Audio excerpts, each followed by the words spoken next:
2, 1. Let's get it.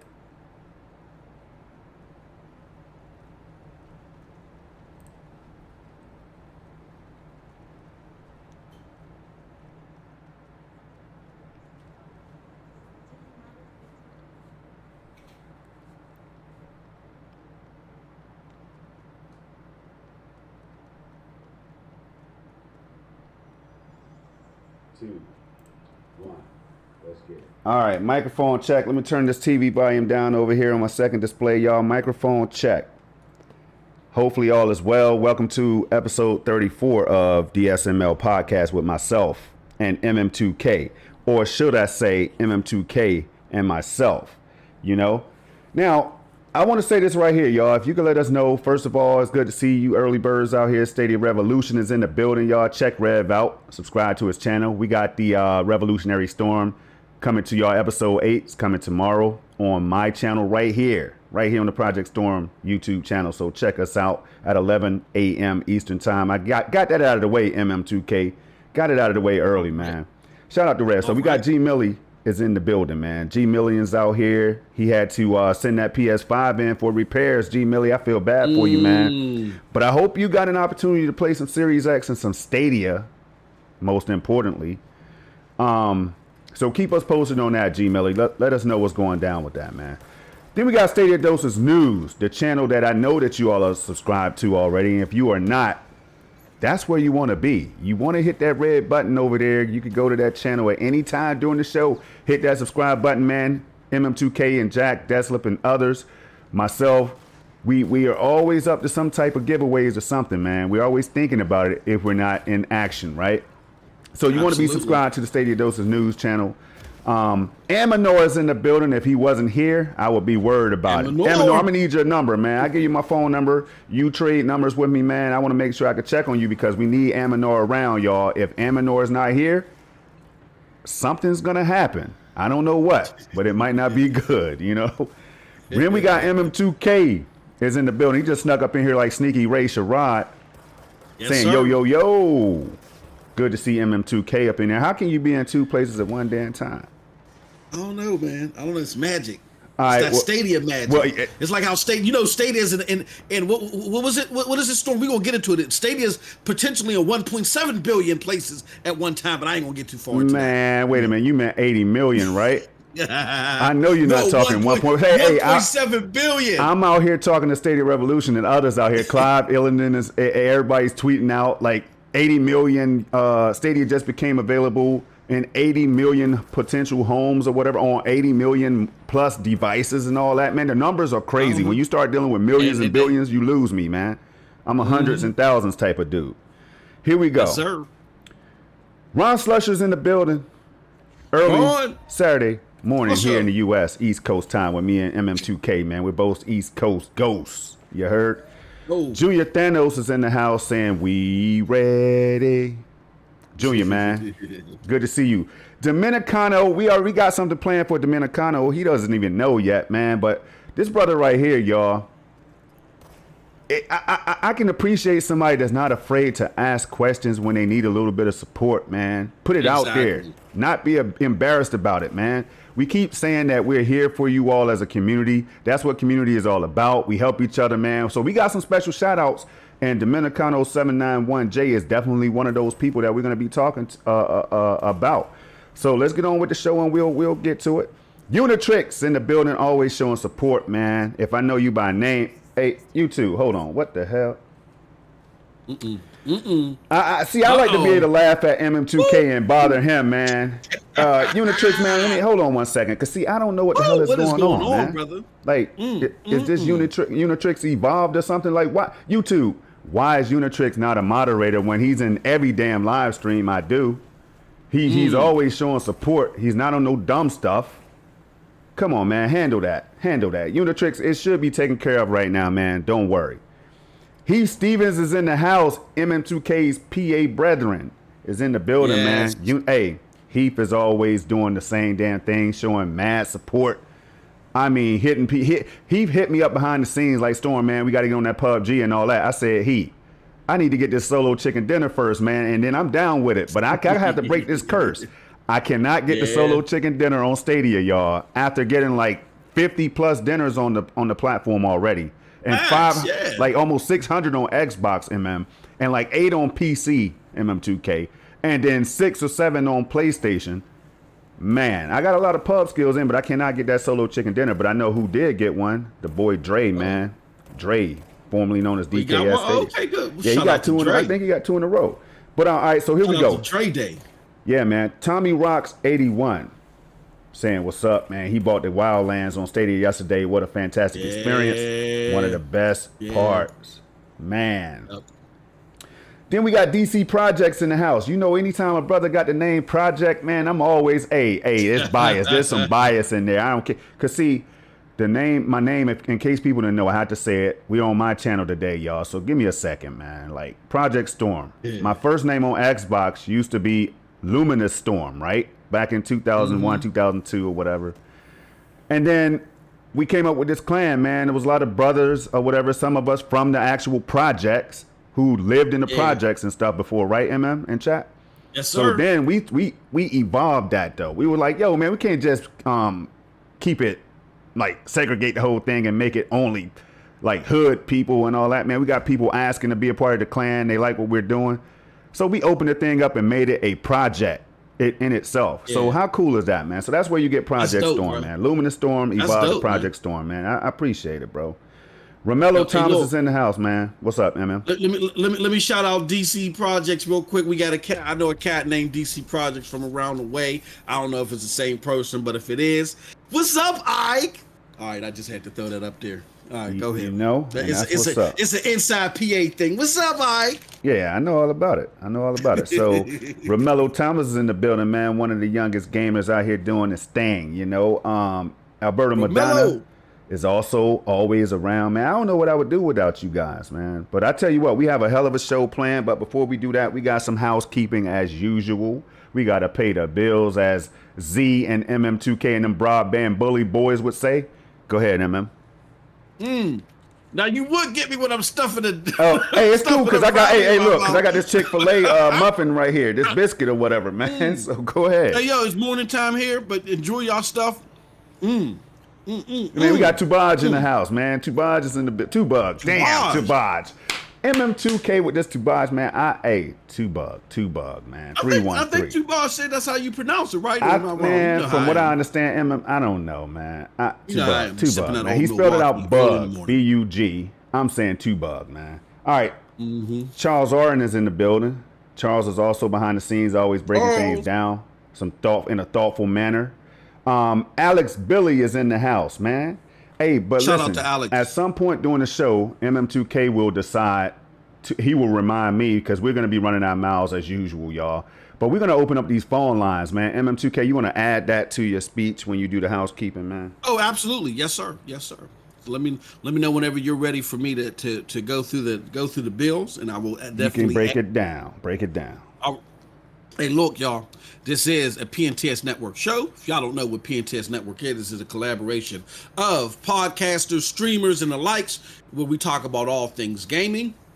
If you want more information on PNTS Network, definitely go to pntsnetwork.com. You're definitely going to want to do that. Get yourself ready to do that. See all of our great content, because we're going to get a nice little facelift. That's all I'm going to say, Storm. Shut up. I promise. We're getting a nice little facelift, so you definitely want to tune into that experience. You actually did pretty good right there, bro. You actually did good for the first time. You didn't get him any extra information, bro. I appreciate you. I know. I can't. You know, sometimes I get too excited. I get like Phil Spencer-ish, and I start talking out of But shout out to PNTS Network. All right, so today is SML Podcast. That is the show that is hosted by Project Storm and myself. This show airs every Saturday, 11 a.m. Eastern Standard Time, either here on Project Storm's channel or on the Stadia Dosage platform. Here's the thing. Glad to see the support. Love y'all. Excuse me. Tweet this out. Hey, you good? Can't do a show by myself. I wonder if I grabbed the wrong type of brownie. You know what I'm saying? No, let me stop. Go ahead, man. But let everybody know that we're live. Now, I see a lot of people here in the chat. That is great. That's fantastic. But here's what happened. a lot of y'all ain't subscribed to my brother Project Storm's channel, so y'all would have missed this. Had I not put a warning like, yo, you about to miss an SML, and y'all was like, oh yeah, that is right, y'all came on over, y'all would have missed this. Do yourselves a favor. Hit that like button, hit that subscribe button so you don't miss an episode. The treat that you get on this platform right here is not only do you get great shows like this, and then get great shows like Revolutionary Storm, but my brother Project Storm be doing it. Look at this crispy gameplay here on Stadia, a cloud platform at that. Let me make it full screen since you said that. You know what I mean? Let me make it full screen for the people for a minute. Yes, sir. That's Baldur's Gate 3 only on PC and Stadia, by the way. Early access. Bruh, this is phenomenal. I mean, every time my brother goes live and he's like, yo, Moss, I'm gonna put up some new footage like it ain't nothing. I'm always amazed. If you want to see the wonders of this platform and why we're so enthused, you gotta be subscribed here. There's no better place, including Stadia Doses, to be subscribed to. So subscribe to this platform right now if you gotta be reminded all the time to come over here. You're doing yourself a disservice, all right? With that being said, this show alternates on this platform, Stadia Doses platform. Make sure you subscribe to both to ensure you don't miss a single fire episode. That's Saturdays, 11 a.m. Eastern Standard Time. All right, next lineup of shows on Sundays. The next PNTS Network show is the aforementioned Revolutionary Storm. That is a show that is hosted by Project Storm and the brother Stadia Revolution. About to tear it up on the grind, baby. In another way, we're gonna keep our mouth shut. They're about to tear it up on the grind. See? Yeah, I know. I know it's that old Milwaukee in the morning. Man, but shout out to old Milwaukee, man. Shout out. Shout out to old Milwaukee. Please give us an endorsement. But shout out to the Revolutionary Storm every Sunday, 11 a.m. Eastern Standard Time, either on this platform as well or Stadia Revolution's platforms. Hey, Rev, drop a link to your platform right now so people know where to go, okay? So then, my brother Project Storm, he's a hustler and bustler of all hustlers and bustlers. Man, hold on. Let me throw something in there. Let me Yes, inject something in there real quick. Yes, sir. Stadia Revolution, look at the chat, y'all. Walmart cloud gaming platform name, Project Storm. Damn. Woo! That shows. I mean, it's not a coincidence, people. It's not a coincidence, man. But go ahead. It's not a coincidence. Absolutely. Man, I just look at this stream. This is from Stadia. I can't believe. Hey, wait. Now that you said that, keep your thought, MM. And I know we got other shows like YMYOG and others, man. But listen. Yes, sir. Yes. The people are talking heavily about xCloud and should Stadia be worried. And I've seen some articles already that said that Microsoft is gonna deliver that death blow again to Stadia, y'all. Like with the latest happenings and the rumors and gossip about what games are being upgraded. Well, it's not a rumor, it's not gossip, right? They're upgrading right now. So we'll touch on that briefly. We touched on it on SSC podcast as well this week. But man, that's a big revelation, and we'll get into it at some point during the show. But look at this right here, though. This right here is up to 4K resolution. It's 30 FPS, right? But it's clean. This is being live streamed, y'all. Keep that in mind. Google Stadia. You're streaming to the data. Man, I don't even want to get into it. Y'all know how it works. If you don't know how it works, please go to stadia.com and research this technology. It's ridiculous, y'all. This is why cloud gaming is going to be around for another 10, 15, 20, 30 years, man. But let's go, MM. Hey, Storm, I want to throw in there, too, that now that we're looking at this fantastic footage, I want to throw in there, too, that people are like, it's the death blow of Stadia because if Microsoft upgrades their blades, what is the purpose of Stadia? You're looking at it right now. You can't play this game anywhere else except on Steam. Oh, man. And if you ain't got a powerful ass PC, excuse my French. Oh, man. You ain't playing this game looking like this. Oh, man. What if they updated to 60, though? Damn. Woo! What if Stadia updates to 4K 120? Damn. I mean, so look, you really got to think about all these things, y'all, when we start talking. And shout out to xCloud. This is not being facetious at all. Absolutely. I'm out there playing. I'm out there having a good time. If I didn't rock with anything else, right? if super impressed. But if I didn't rock with anything else but Stadia, y'all, you wouldn't have seen that xCloud gameplay. You wouldn't have seen the Luna gameplay, the GeForce Now gameplay, the Shadow gameplay, the PSN gameplay. You know what I mean? PS Now. Like, This is what we have to do, y'all. We have to get out there and put our hands and feet, whatever you want to put on those controllers, man, and get these games played on these services if you can, especially when they're free 99 like Google Stadia. But I digress. MF2K, you could take over.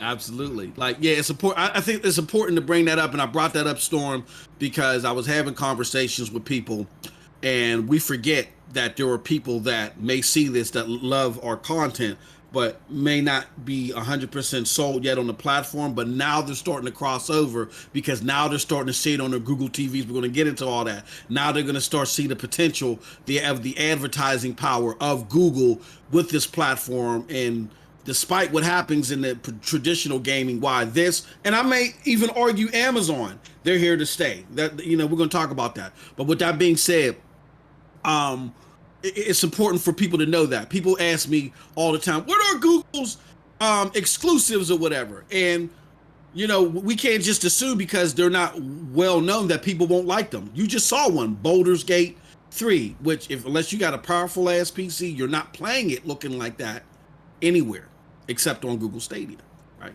The free 99, like my brother said, the free 99 platform. Also, in addition to that, there's games like Pixel Junk Raiders, now, and there's other games. Now, some of them are starting to show up on other platforms and become cross-play, which is great for the platform, but you still got games like Guilt. Great games. A number of great games on the platform that are exclusive to the platform. So if you just want to see the different games that are out there that you can't play anywhere else, along with your favorites, and see it with the power of the cloud, the convenience of the cloud, just go to stadia.com and just follow the instructions from there.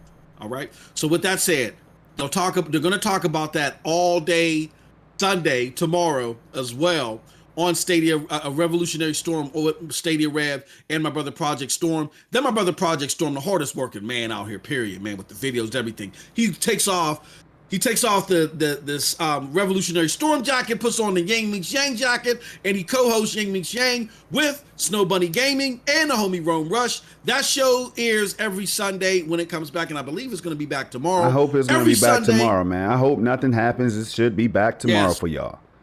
Absolutely. That airs Sundays, 2 p.m. Eastern Standard Time. Yeah. Snow Bunny Gaming's channel. Don't miss it. Also on Sundays, the first Sunday, rather, of every month, my homie, Jack Deslip, the community groomer. I got to come up with a better nickname. The community groomer. You see him just dropping love everywhere. You know what I'm saying? With giveaways and all that other stuff. He's trying to groom the community back together.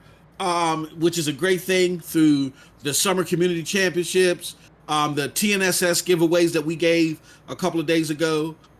Congratulations to the winners, Clive Linden and the homie Victor Del Maestro. Shout out. Shout out to y'all. And then just a slew of other stuff. We do a show the first Sunday of every month. It's called The Numbers Show with Stadia.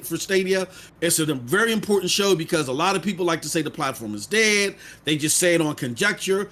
We show numbers and trends and stuff like that heavily shows otherwise. So if you want to be in the know, definitely want to watch this show. The Numbers Show for Stadia. It airs on the Stadia Dosage platform first Sunday of every month. All right. We got 2 more shows of the PNTS Network ilk. The next show airs on Wednesdays around 2 or 3-ish p.m. Eastern Standard Time. That is the SSC Podcast, Stadia Stream Connect Podcast, hosted by Project Storm and myself. We had a hell of a show this past Wednesday, Storm. We'll talk about it a little bit. When AC dropped by, we're gonna talk about that. Ace dropped by. We had a vigorous, it was a cordial but vigorous debate on the sustainability of Stadia versus its peers. It was a great conversation. A lot of people loved it. One of our higher ranking episodes, if not the highest ranking episode to date. But with that being said, check it out. Fantastic show. That show airs every Wednesday around 2-3 p.m. Eastern-ish on the Stadia platform. Like how you did that. The reason why you did the Eastern-ish is because, look, all right, we have different things that we have to do, y'all, to bring y'all these shows, man. So we appreciate the love and support and appreciation and all that stuff. That's why we try to give back, man, because we're thankful. But, hey, it's hard work behind the scenes trying to schedule everything at the same time. We have families and lives and hiccups that happen, emergencies that come up and stuff, man. But, hey, y'all know how it works, but we do this for y'all every single day, every single week. this is what it's all about. So hit that like button. It's not going to hurt anything. I promise. Hit that subscribe button.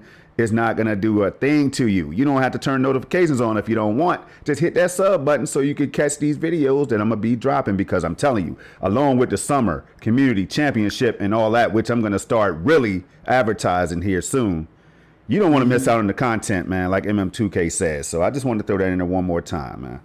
Absolutely. And we definitely want to make all of our platforms so interactive for y'all to enjoy not just gaming in general, you know what I'm saying, but the connectivity with those of us that do the content and the game together. So I also want to bring up, Storm, that we brought back the Old Dirty Blasters, right? We brought back the Old Dirty Blasters clan. You know what I'm saying? It was a clan that was inspired by me and my brother, you know what I'm saying, and a good developer friend of ours. You definitely want to check out PNTS Network. We're going to put something up there about the Old Dirty Blasters clan. We're starting off. Shout out to ODB, man. RIP, man. Yep. See, that look, I like the name. I love the name, actually, man. It means a whole lot, man. But I like how y'all threw the blasters on there and all that, man. Look, it's amazing. I love it. I'm automatically a part of the clan by default, so I'm good.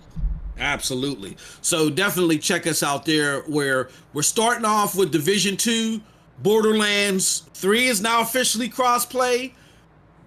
Destiny 2, when that becomes crossplay, any game that is crossplay with Stadia, because we want to show the community that, hey, it's not just about us being a cult loving Stadia. We want to show y'all not only the fidelity, but how easy it is to just get into the platform and to do what? Just game. It's all about gaming. So we want to show y'all that we're gamers just like y'all. We just do it through a different platform, and a platform that is so convenient, so easy. It means so much to a lot of people because of that convenience and a lot of other things. So I think I covered everything. Oh, no, yeah, SSC Podcast. And then, last but not least, Thursday.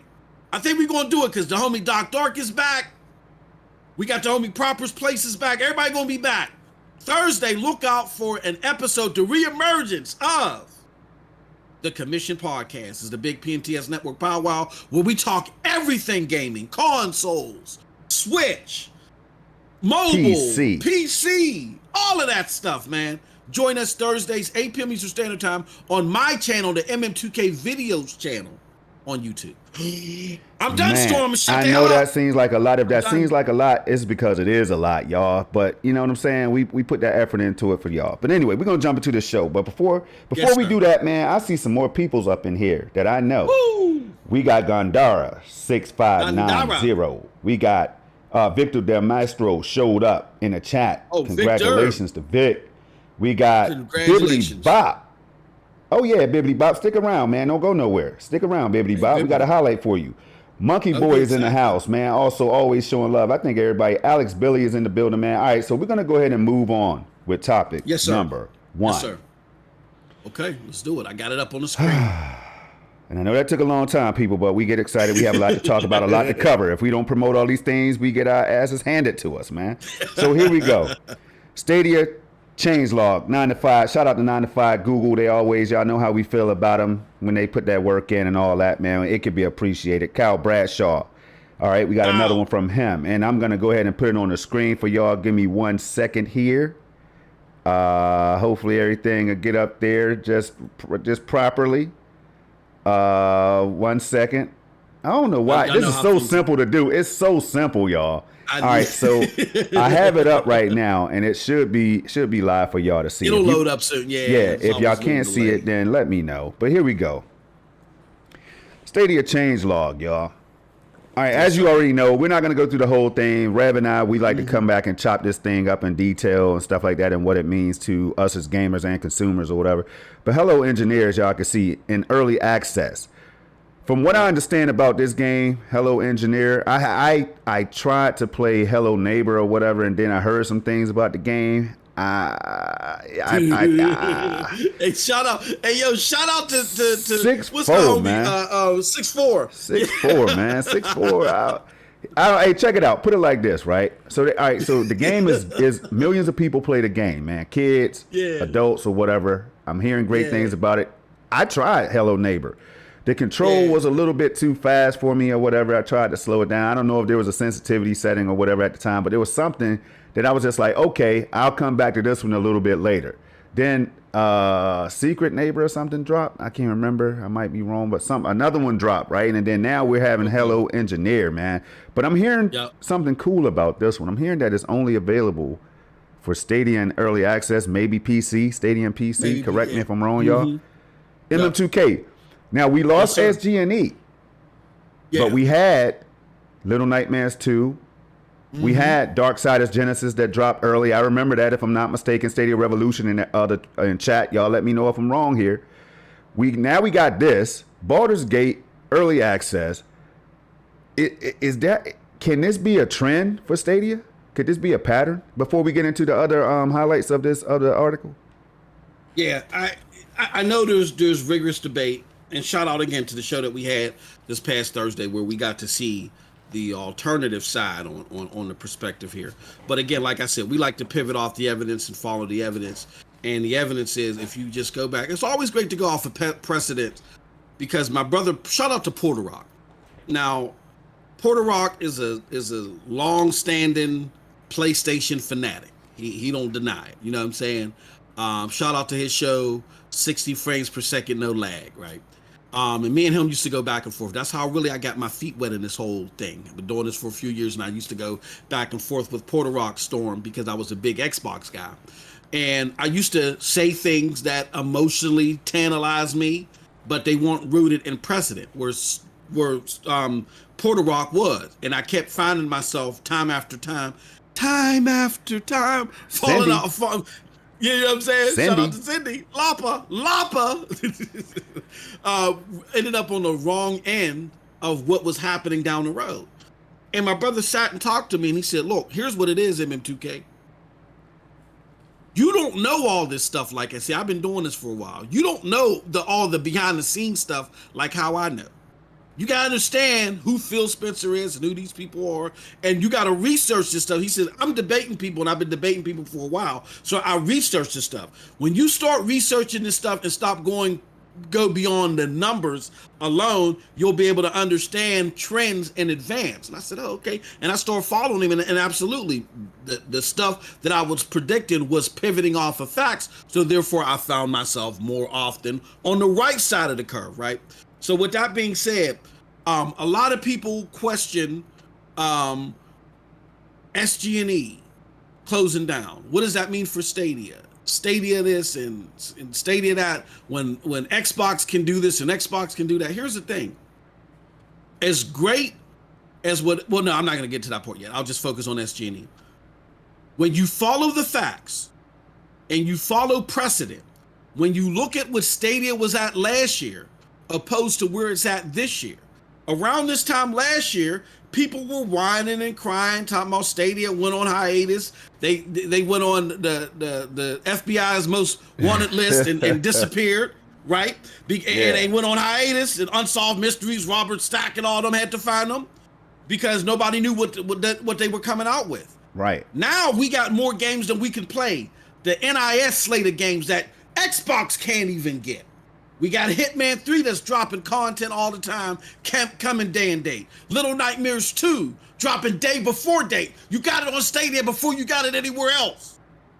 Resident Evil 8 dropping day and date. Pac-Man. I remember Pac-Man. Didn't Pac-Man have something to do? Yeah, Pac-Man. Remember, we thought that was coming to Luna first. It dropped on Stadia first. Ain't that something? Ain't that about a hoot to boot, right? And then, that's the old Milwaukee talking. Hoot to boot. Then Storm, like I said, you had Resident Evil 8 drop. That's key. Resident Evil Village, for those that know it by that name instead. And that's key because you had developers for the initiative. Xbox's marquee platform, the initiative, that was promoting how great the game played on Stadia, its biggest competitor. Why is that key? Because the guy that develops for the initiative couldn't even get an Xbox Series X. He develops for the goddamn company, he couldn't get one. But he could play Resident Evil Village day and date on Stadia. So you're telling me, where is Resident Evil Village on xCloud? I mean, shout out to xCloud. They're getting all the performances and they're playing catch up. Don't get me wrong. No. But again, while they're playing catch up, Storm, Stadia still is dropping these games day and date right now. So again, with SG&E closing, to answer your question, I know that was a long-winded version. Nah, man, take your time, man. Take it. This is our show, man. The chat is here riding with us. They know what we do, y'all. You know, let's get into the details. We got to let the people know who may not know, who may not have touched the Stadia controllers yet. We got to let them know what we're talking about here. Dominicano said, MLB making up sayings. You damn right. But with that, exactly. And Alex Billy says, I'm annoyed at people downplaying Ubisoft games coming. Ubisoft, oh man, we got to get into it now. Go ahead, do your thing. Ubisoft was the publisher that made a tier last year at the holiday season. Immortals Phoenix Rising, Watchdog Legions, Assassin's Creed Valhalla. Nobody killed it like them. So I don't get why, again, because you know why they're doing it, Alex? Because it's Stadia. If Ubisoft Plus was on Game Pass, game over. You know what I'm saying? Over. But now it's a nothing burger. But with that being said, the closure of SG&E freed up resources for them to get games on here faster and to get games on here better. They told you in the GameIndustry.biz article, Storm, and I'm going to say this to shut up, that they explained this. They said it themselves. They closed SG&E to freed up resources to get more engineers working with developers. That's what we want, and that's why we have a way better platform because of it. So I love it. And I think SG&E closing was a tough pill to swallow, but it was a necessary thing. Absolutely, man. Absolutely. But we'll get into why this really... SG&E is not the demise of Stadia, and we'll get into why in a little bit. Now, let's highlight the rest of this goodness right here, man. So also, other than Hello Engineer being out, right, we have the Farming Simulator 22, y'all. A game that I actually tried. A game that's very necessary. Oh, did you? Okay. Very. I didn't try 22, of course. I tried 20. Did I try 20? The first ones that dropped on Stadia. How about that? I can't remember the damn year. But I got out there, man. I learned the machinery or whatever. I grew up, in the South or whatever, so I definitely had time to get out there in the fields and get some things done. Learning this whole thing, man. I had agriculture classes back in the day, horticulture and all that. So I have an appreciation for a game like Farming Simulator. Millions of people do too, I guess, because millions of people play it. Now, I like the fact that this trailer, I watched it one time, and it was seeing like there's going to be a deeper story element or something like that, unless I'm wrong, man. But all right, so shout out to this game right here coming to the platform. I'm assuming day and date. Yeah, I would assume day and date because Farming Simulator, Storm, we're just assuming. So if we're wrong, please excuse us. Let's see. But Farming Simulator, they said they were one of the first ones to come out and said, no, our game sold well. We were very pleased with how our game performed on Stadia. They said that early on. So yeah, I would put my money on it coming day and date. All right, cool. Now here's the deal. So that's that. We're gonna go right down, man. We got Borderlands crossplay. We'll get into that on a little bit more. You've already heard some rumblings about that. Just Shapes and Beats, man, go up. Don't you dare, man. Don't you dare skip, Jace. Don't you dare skip.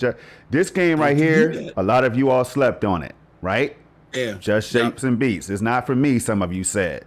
Yeah. But let me tell you, man, it is a difficult game, but it's also a fun game. Like, it's a game that will make you laugh. It's a game that will challenge the best gamers out there as far as hand-eye coordination and all that goes. Dopeness. I did a stream of some gameplay, man, and I was like spitting freestyles and everything. The music had me into it. I got a copyright claim. That's dope. But it was worth that copyright claim, man, because, man, I was rocking out. Shortly after I did that stream, Stadia hit me up like, Storm, man, we got an Orcs Must Die 3 code or whatever. I was hit up with that code. Shortly after I did the Just Shapes and Beats stream. So maybe they liked it. I don't know. So maybe that freestyle was hitting, bro. Hey, maybe, man. So bars is what I said. So continue. Is that it? Is that it for this one? Because this is a short one right here. I think that is it. Yeah. Okay. Yep. Zombie Army 4. I saw. Yep. Right there. New mission plus Left 4 Dead skins and all that, right? So that's the highlights of that whole thing. Shout out to 9 to 5 Google, Kyle Bradshaw and the team. Absolutely. Man. All right. Absolutely. Next up, we're gonna jump right into it, man. We have this guy. There's this guy by the name of Doc Dark 1985. Who Doc Dark 1985. I know you want to say Dark Doc and all that, but I'm saying it properly. Doc Dark 1985, man. What does he always say, There's what, man? Look, there's levels to this. There's levels to this, y'all. The dude is telling y'all that there's levels to this. He's an Xbox gamer because, you know, Doc is one of those people that just kind of like a stand-up G, man. Somebody that you definitely want to hang out with in real life because he just keeps it real, as to the best of his knowledge, to the best of his ability, right? And this is like, we don't mind giving praise, man, especially when somebody base things on facts and they be spitting that truth, right?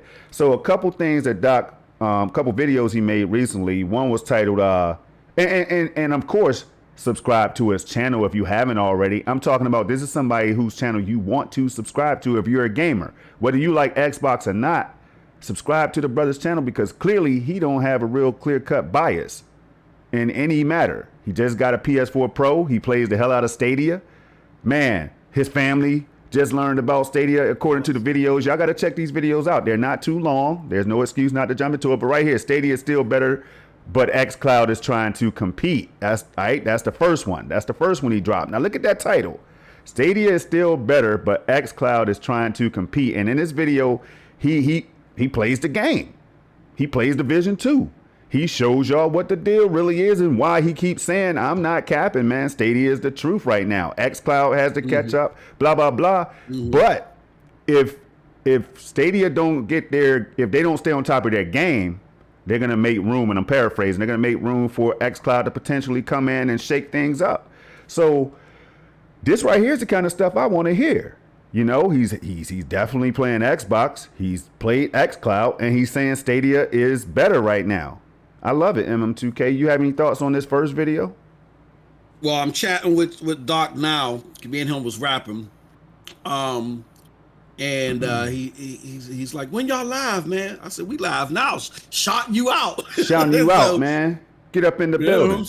Get up in the building. Shout out to Doc. Absolutely. Maybe he can call in, and hopefully my brother, he had a great vacation. He was chilling with the family and all that other stuff.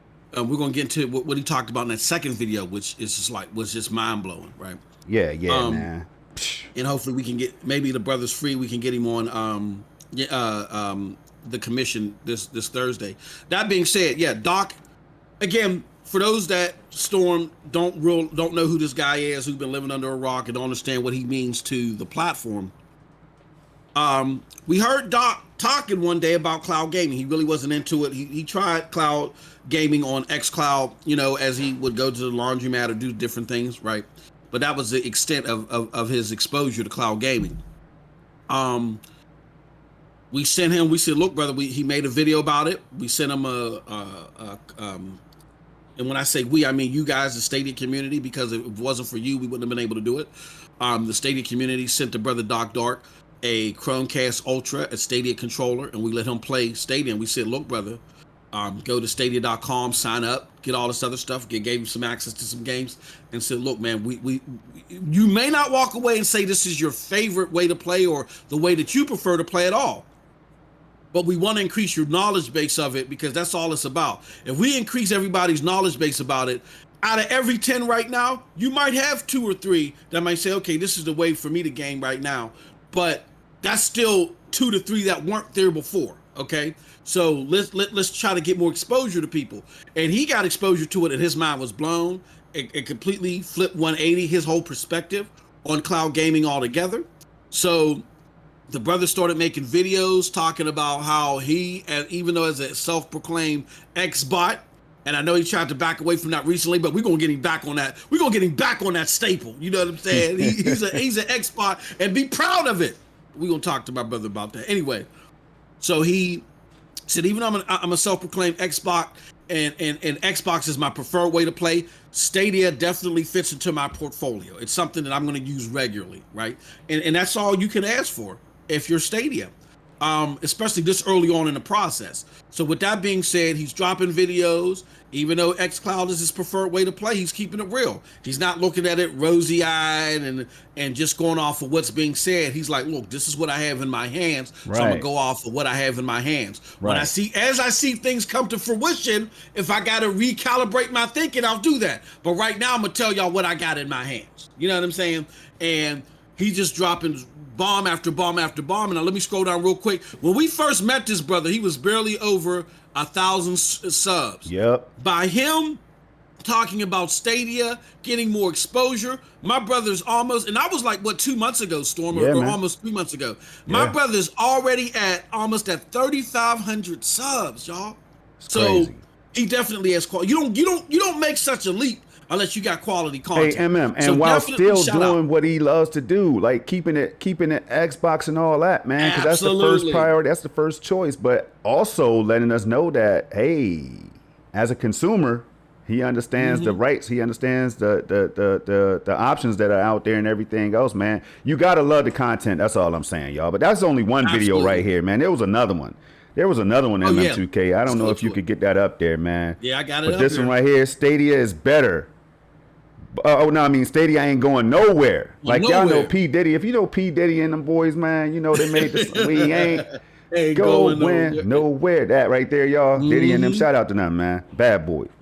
So this video, when you first look at the title, MM, and I hit you up on this one, and maybe you had already seen it. You had already seen it, but I hit you in the DM like, yo, Doc just killed it, man. Like Doc got, and in this video, you would think that he's putting down everything else like xCloud and all that, right?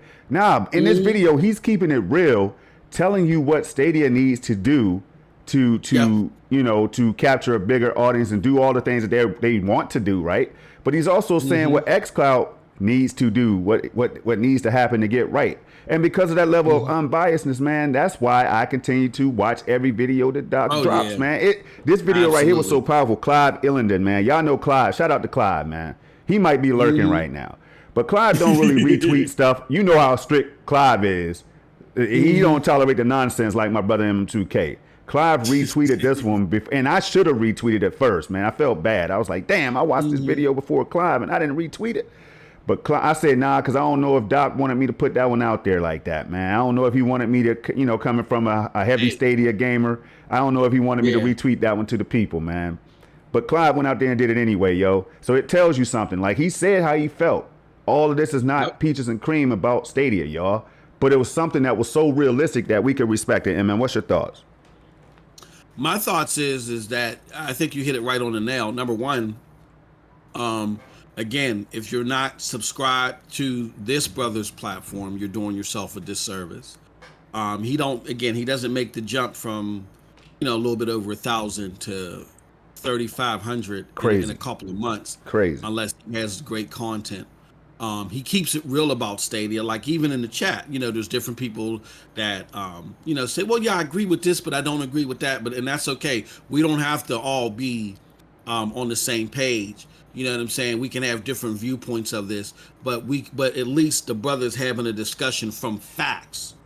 This is someone that's all in on Xbox right now, but he still can recognize facts and give the roses to where they belong right now. And putting more hours into the Stadia, holding that controller than some of the people that's out here being critical of the platform. Exactly. That's key. A lot of us like to talk and we like to use these platforms as like cheers, like psych cheers, like, oh, this is what I feel, what I think, what I feel, what I think. You know what I'm saying? And that's cool and all. I don't try to tell people that they should or should not do that, whatever they want to do with their content. That's fine. But if you're someone that's looking for, okay, I want to get notions based off of what's actually happening in trends, this is another great brother to go to get such information. Again, check out all of his content. He's all in on Xbox. He has no reason to cap for Stadia. As a matter of fact, he told me, my brother told me, I ain't gonna show you the DMs, because he was like, yo, are you sure? You said, me? You want me to test this out and give my honest opinion on it? I said, yeah, that's all we can. He said, bro, I'm gonna tell you one thing. If this turns sour for you, I warned you up front. I'm gonna be brutally honest. And I said, hey, look, It's the power of the platform, baby. Just do it. Got it, did it. Even before he got his unit, brother signed up to Stadia.com like you can right now on your web browser, on your phone. He went to Stadia.com on Chrome or Chromium browser on your phone and started playing Stadia. And was amazed. This is before he even got the unit in the mail. Said, man, this is crazy. I'm playing PUBG on my phone. This is sick. This destroys Xbox or xCloud. At the time, right. Facts. Exactly. So here's the thing, y'all. The brother is dropping math. He's dropping science. If you want somebody that ain't, even if, let's say, because shout out to Sick Humor and shout out to the homie King Thrash. I remember when I was on there, Storm, and he told, and Sick Humor, shout out to him. He was like, I get what you're saying and what you're saying. He said to me, Storm, I get what you're saying, and what you're saying could be factual. But why is it that everybody that I gotta quote unquote go to for the truth about Stadia gotta have Stadia in their name? How come I can't go to what is seemingly an unbiased source to get that information? If I can start doing that, then I'm with you. Here goes your unbiased source. You know what I'm saying? Shout out to Doc Dark. And not to say we're biased and we're going to tell you, hey, look, we're about to have a segment where we got to have some real conversations. You know what I'm saying? But if you want somebody that ain't got no skin and no Stadia game whatsoever, who's all in on Xbox and he'll tell you that to the death, go to Doc Dark, and even he will tell you the truths that are evident here about Stadia. So those are my thoughts. That's right. Go over there, hit that like button, make it 100 likes, y'all. Make that thing, get that man up to 3,500 subs. He deserves it, straight up. And guess what? He shouts us out too. Stadia community, me, MM2K, Cowboy, and others, man. We've gotten love from Doc, so we got to return it. You know, that's just how it works. Absolutely. So hit that subscribe button. This is Stadia Dose of Streams logged in right now. We're gonna subscribe to my bro. We're subscribed. We hit that bell. We hit all. There you go. I mean, think about the level of realness in, man. I just thought about this, chat. Think about the level of realness you have to have. A level of non-cowardice that you have to speak on Stadia that was getting dragged by the gaming media. And still is, right? Imagine how much jeopardy that could have put on his channel, man. Just thinking of just talking Stadia in the middle of that Xbox climax, y'all. Are you serious right now? Are you serious? That's why I got nothing but respect for that, bro, and it always will be the case. Let's go. Next topic, y'all. Next topic right here. You never know. Y'all might get highlighted in a chat. Stick around. So here we go. We got the Chrome unbox, man. This is a good place to go right after the Doc Dark 1985 tribute, man. MM got me messing, man. God damn it, Doc. I'm sorry, Doc. You know, man. It's 2 D's, man. Doc Dark. Damn. Anyway, so Chrome Unbox. We've been talking about this. We've actually myself, Stadia Revolution, MM2K, Clive Illenden, and others have already kind of like touched on this and highlighted the fact that before this move happened with Android TV, Google TV, and all these other devices that you can now play Stadia on, right? We had already said and highlighted the fact that overnight, I say overnight, MM, give me a second now. If I stop talking, that's because I'm thinking about that. I can feel this one in my soul, right? Yes, overnight, Google Stadia, if you didn't know what it was, if you don't know, now you know. You know what I'm saying? If you didn't know about Stadia overnight, you probably will. But what MM2K and Project Storm and Stadia Revolution and Clive Illenden and John Scar and everybody, and others out here that make content. But why is Stadia not behind their product? Doc, God damn it, Doc. Doc Dark even said it, man. Doc even said, I'm just gonna say Doc from now on because that's who he is. Yeah, just Doc. Yeah. Hey, Doc said the same thing, right? Absolutely. Why the hell is Stadia not behind this amazing product as heavily as they should be? That's how he felt. Google, Stadia, same thing, right? So, and that was a good question. I thought about it when Doc asked that, and I said, damn, man, shoot. Well, they are behind it, but MM was like, it's baby steps and all that, and others were saying it's baby steps, Rev and all that. Patience, y'all, have a little bit of patience. You're going to start to see all this stuff come to light. And I knew it because I'm a believer in everything that makes sense to me, right? So now Chrome Unboxed has an article out here reminding us that 80 million plus gamers who have only the Android TV and Google TV devices, right? Only those, and I say only. What you mean only, Storm? That's 80 million plus. Well, MM2K, can you scroll down a little bit more for the people? Now, this is just 80 million plus that just got their hands on Stadia overnight, potentially, right? Now, if 500,000 try Stadia, that's a success. If 500 try Stadia, that's a success, because some people say there's only 8 of us out here anyway, right? Yeah, exactly. So, only 6 but what if 5 million of these households and these people out here with these devices try Stadia in the next 6 months? We'll say realistically in the next 6 months, right? Like, you get what I'm saying? Like, what if more advertisements start to roll out now that this is out there, and the AT&T deal and other deals are out there? But I see another number, and I don't even know how to say it, man. 1.7. Woo! Can you read that whole starting earlier. from more importantly, MM? Can you read that, man? Because my eyes are tearing up real quick. Hold up. They tear it up. Yeah, Tearing up, man. man. It's like we just cut the onion in here, Tito, man. give me a tissue, Tito. Let's go, man. Yesterday, Google officially released its Stadia application for Google TV and Android TV devices. The long-awaited game streaming service could previously be accessed via your Chrome browser, Android, iOS devices, and so on. More importantly, the app has been available on Google's Chromecast Ultra streaming dongle for quite some time, making it available to a potential 1.7 billion televisions worldwide. 1.7 billion TV Stadia integration. Now, we know that. I know what some people are thinking, but Xbox, they got that streaming stick. When I say not yet, y'all. Not yet. Not yet, y'all. Not yet. They're still developing that thing. It won't be out for Yes, months, sir. according to what Xbox is saying. It may take longer, may take a little bit less. Who knows? But we're talking about months down the road, man, where Stadia is already out here. All they got to do is push up that advertising machine. And we're going to show you an example of why they're already doing that. They've been doing it for a while, y'all. This is the fun part about being a Stadia gamer that should make you want to hug yourself, you know what I mean? Or anybody next to you, or your pet, you know what I mean? Like, Stadia's already been behind this product, man. They believed in it. If they didn't, they wouldn't have launched it. If they didn't, they wouldn't have launched it. Now, why would they do it in the cloud gaming space? Well, if you believe that xCloud has potential MM2K to be on top, shouldn't you believe that Stadia could do the same thing? Shouldn't you believe that Amazon has a fighting chance, and GeForce Now and everything else? That's how we like to think, with an open mind, right? But that's not what I'm always hearing. What I'm always hearing is, yeah, when xCloud upgrades, you know what I mean? I just hit my microphone, y'all. When xCloud upgrades, it's over for Stadia.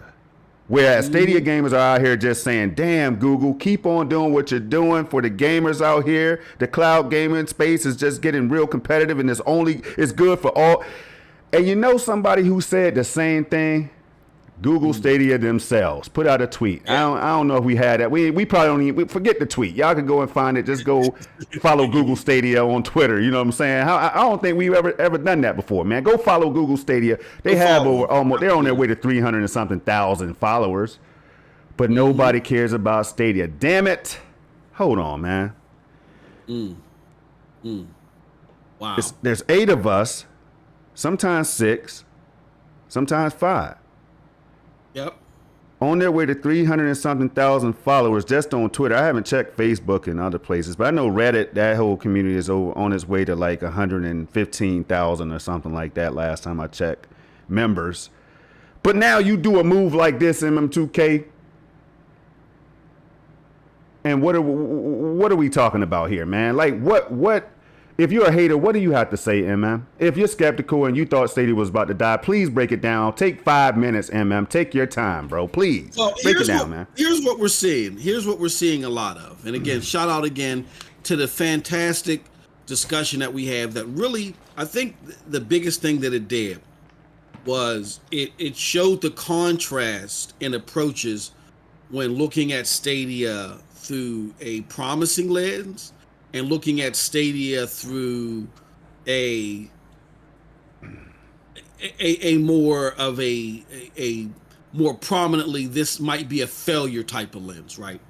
When you look at it through a failure type of lens, what you see the tendency is, hey, Stadia doesn't have this now. Stadia doesn't do this now. Stadia doesn't do that now, right? And so then the response to that is, well, is xCloud doing this? Or is Luna doing this? Or is anybody else doing it? No, they're not doing it either, but they said they're going to do it in the future. So then you bounce back and then you say, well, what about what was being said about what Google's going to be in the future? And then you get nothing from that. It's not to be believed. And that was one of the things that we tried to underline in our side of the conversation. Like, let me give you an example of that. You'll hear things like, Luna and xCloud and whoever, they're going to make enhancements. Luna said that they're going to enhance to the Ampere, and Stadia and Xbox said that they're going to allow a la carte purchases, and they're going to upgrade to 4K. And so then the response to that is, well, that's what they say themselves. And of course, they're going to put their own platforms in the best light. And Google has done the same thing too. We saw them at GDC talking about AK120. We saw Phil Harrison out there talking about how they're going to upgrade the server blades. Did everything that they say happen at launch? No, but they have happened. Everything they talked about, except for the upgraded server blade. So we pretty much know that they're coming. Why do we know that they're coming, Storm? Because not only do we have Stadia's word on it, but we have the developer's word on it. See, here's something that we don't have for the other platforms that we have for Stadia. We have other developers that spoke to Stadia's AK120 capabilities, or at least the 4K 120 capabilities. Well, no, they spoke to the AK120 capabilities because we had the people from Mantis Games out here. They said, oh yeah, those capabilities are there, they just haven't launched them yet. The question is when they're going to launch them, but they're there. We've had other people besides Google, like id Software. After the purchase of Bethesda, id Software is owned by Bethesda, which is now owned by Xbox and Microsoft. They even, in an Italian publication, Storm, said, look, we didn't like seeing SG&E close, but SG&E had no strain on our relationship or third parties. They even went out and spoke about third parties in general. It has no strain on Stadia's approach with third parties, and we like that. That's great. Right. Stadia and xCloud are going to anchor in the future with cloud gaming. id Software has no reason to sit there and cap for Stadia after being purchased by Xbox. Absolutely not. But also, to cap it all off, we have someone else who's now out of contract, Storm, that's not with Stadia anymore, that was given interviews that told y'all, oh, while I was there at Stadia, we developed a lot of things. And that even at SG&E, and even though SG&E is closed, that stuff is not going to go to waste. You're going to see a lot of games benefit in the future from this stuff that we developed. That was Sharon Studstill. So Shannon, yeah, again, Shannon. Shannon Studstill. So my thing, Storm, is that I think this is great that all these platforms are going to be doing stuff. I have my own potential philosophy on this, and again, we'll see how it pans out. Again, it's just my thoughts. I base it off of certain things, of facts, but they're my thoughts, just like everybody else have their thoughts. But the notion that Stadia has not told us, or not necessarily told us, but the notion that we don't know if Stadia is going to continue to enhance the platform, or if they got things coming down the pipe for the platform. We don't know that, but we know stuff is coming down the pike for other platforms. The stuff that we know that's coming down the pike for the other platforms catches up to Stadia. It catches up to what Stadia has already said they're going to be able to do. But unlike those other platforms, Stadia has time after time. I got to do it twice. Cindy. They have time after time of outside people confirming the things that they got coming down the pike, unlike everybody else. I don't see nobody jumping out of their shoes and socks consistently talking about xCloud.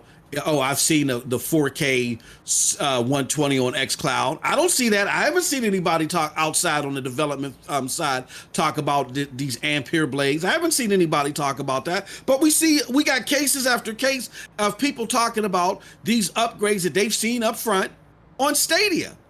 So again, it's okay if Stadia may not be your main platform. You may prefer something else. That's great.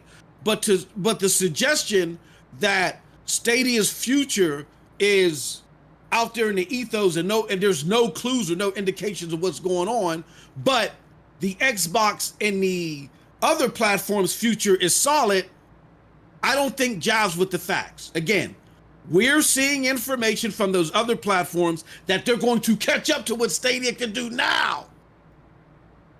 We got other people along with Stadia saying that they are going to be able to enhance what they're doing now, which again is furthering that gap from even when they catch up. So just so we know all the facts, all the information that's out there, and that's where we're pivot from. If that's where you want to pivot from, there it is. Id Software, Shannon Studstill, and others. Mantis Games and others. The developers of Chorus and others have told us that we still got a lot of things to look forward, even tech-wise, from this platform. And we've had Jack Buser come out to, and a shout out to Project Storm for re-mentioning this. Jack Buser come out and said, look, overall, we got about 400 games slated. Now, maybe a few dozen of those games, it goes down a few dozen of those games because of SG&E closing down. But if you take what outside people said, Storm, about SG&E having nothing to do with the third-party relationships, in a negative tone, and if you listen to what Stadia said, we're actually going to ramp up those relationships. Hell, that might have shot up from 400 to 500 now. We don't know. And it was from like over 200 and something devs, but nobody wants to make their games for Stadia, y'all. You got to pay attention to what people are saying out here, man. Nobody wants to bring their games to Stadia, man. Stadia don't have no games, man. What reason do y'all have to even still keep capping for Stadia? Why are you all Stadians in the first place? This is what we have to deal with, y'all. This is what we have to deal with all the time, man. You got the Xbox gamers out there. Hey, shout out to Rome Rush, who just joined us, y'all. Hopefully Rome is still in the chat. That's my brother. He's also one of the co-hosts of the Yin Meets Yang of Gaming podcast with me and Snow Bunny on Sundays. Hopefully we'll be back, y'all. But, hey, talk about unbiased, y'all. That's another individual right there. Heavy on the PlayStation side, but has always said, I'm a consumer first. None of these companies will get my money if they're not giving me what I want. I'm paraphrasing, of course. But, yo, so MM2K, and then I want to shout out whoever just joined. Hold on, man. Mr. 1030 Media Group's in the building. Mr. Bayram Plays. Yes, sir. Mr. Bayram Plays is in the house, y'all, as always. And we got Chariot Man Gaming. Now, I'm mad. Hold on. I'm kind of mad at Chariot right now. And I know Chariot like, oh, no, what I do now? I know. I can hear him right there smiling and everything. He probably got his hat on, tilted, slim with the tilted rim. He probably got his hat on and everything. But Chariot Man just dropped a video, man, talking about he was excited. He was excited for Stadia, Google TV, and all that. I forget which video it was, man. He has so many that he's pumping out right now. But and Chariot normally he advises you to throw something in the Bering Sea. But in this episode, he changed it to the open sea. And I said, what the hell is this, man? Wait till Chariot shows up. Wait till he shows up in the chat, man. I'm going to have to get on him, man, because I like the Bering Sea line. I told him that's what I want to hear in every episode, man.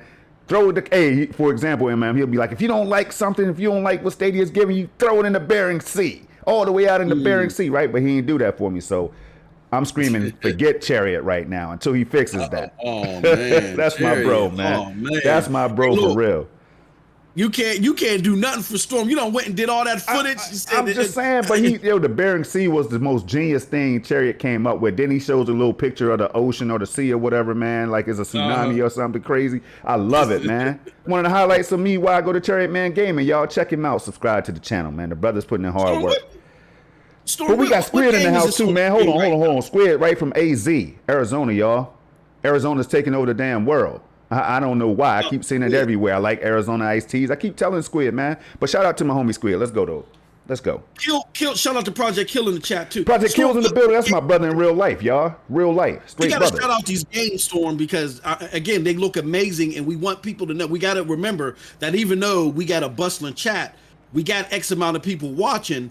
and everybody that's watching isn't participating in the chat. They might be shy, they might be lurking, whatever the case may be, and they might not be familiar with the platform. So let's shout these games out, man. So when people see it on their Google TV, they be like, "Oh hell yeah, I'm getting that game." But is this Resident Evil 8 or Resident Evil 7? This is Resident Evil 8, MM. I'm glad you asked, man. I think this might have been 8K resolution, which is why you see the black bars. Well, 8K desktop setting, right? I had my desktop set to 8K 120 at this time, which is why you see the black bars on the side, y'all. But Stadia is just so phenomenal. It works under extreme circumstances, like my desktop being at 8K 120. Now, I know this might sound braggadocious, and Rev has been talking to me about not trying to do that so heavily, right? Don't be bragging on your own stuff, Storm, all the time, man.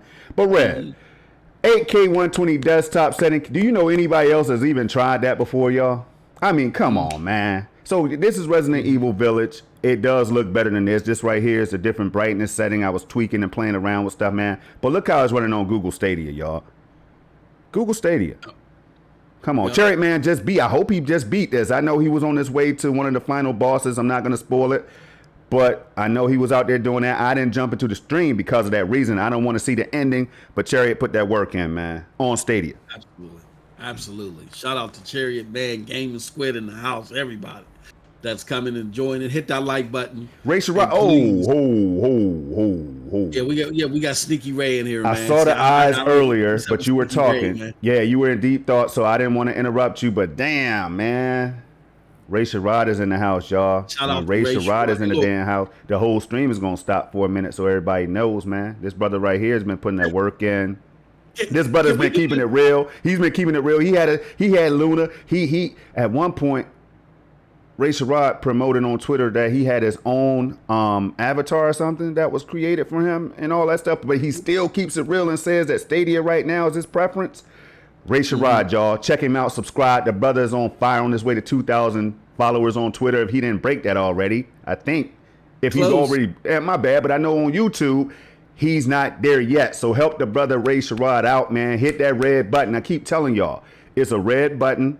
It's not going to kill anybody, I promise you, right? You could hit that red button for Ray Sherrod, Chariot Man Gaming, and Stadia, everybody else in this chat that makes content. Hit that red button for him, right? And then guess what? You don't even have to turn notifications on. Just support them brothers, man. Support us out here. We putting that work in. But, man, what were you about to say, man? I was going to say, I want to do this for Ray Sherrod. Ray is a gamer at heart. He loves all platforms. Is he Ray or Sneaky Ray, man? Hold on. Which one? He's a sneaky son of a bitch. He knows that. Ray knows that. That's my brother Ray. He loves all Straight platforms. And he's just about gaming, man. He just wants to enjoy gaming. He wants to enjoy gaming with others, and he wants others to enjoy gaming. Straight up. So shout out to, and Ray's been like that since the beginning, since he's come here. You know what I'm saying? He shows love for all the platforms. And regardless if Stadia was his first, second, or third, but he's truthful about everything that he speaks on. You know what I'm saying? And he gives his honest and authentic opinion. So we want to give Ray his roses. I know we do this every so often but Ray deserves it. We want to give Ray his roses. So definitely shout out to Ray Sherrod. Again, Ray, can you drop a link to your platforms here in the chat so people know where to follow you? I'm gonna say this. I think it's a crime that my brother is so high on Twitter, but you can't watch his stuff on Twitter. You can watch his stuff on YouTube and Twitch.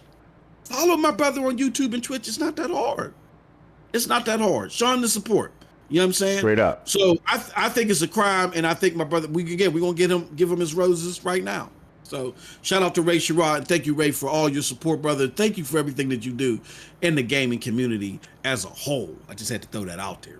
Yeah, Aminor. Shout out to Aminor too, man. He said it looks laggy, man. Resident Evil gameplay. Hey, your jokes are laggy, Aminor. They lagging, brother. Aminor is on that PS5 playing Ratchet and Clank, man. I can't be mad at him, man. Until we deliver something like that, man. Aminor has a point, man. He has a say in the fight. Man, this dude is crazy.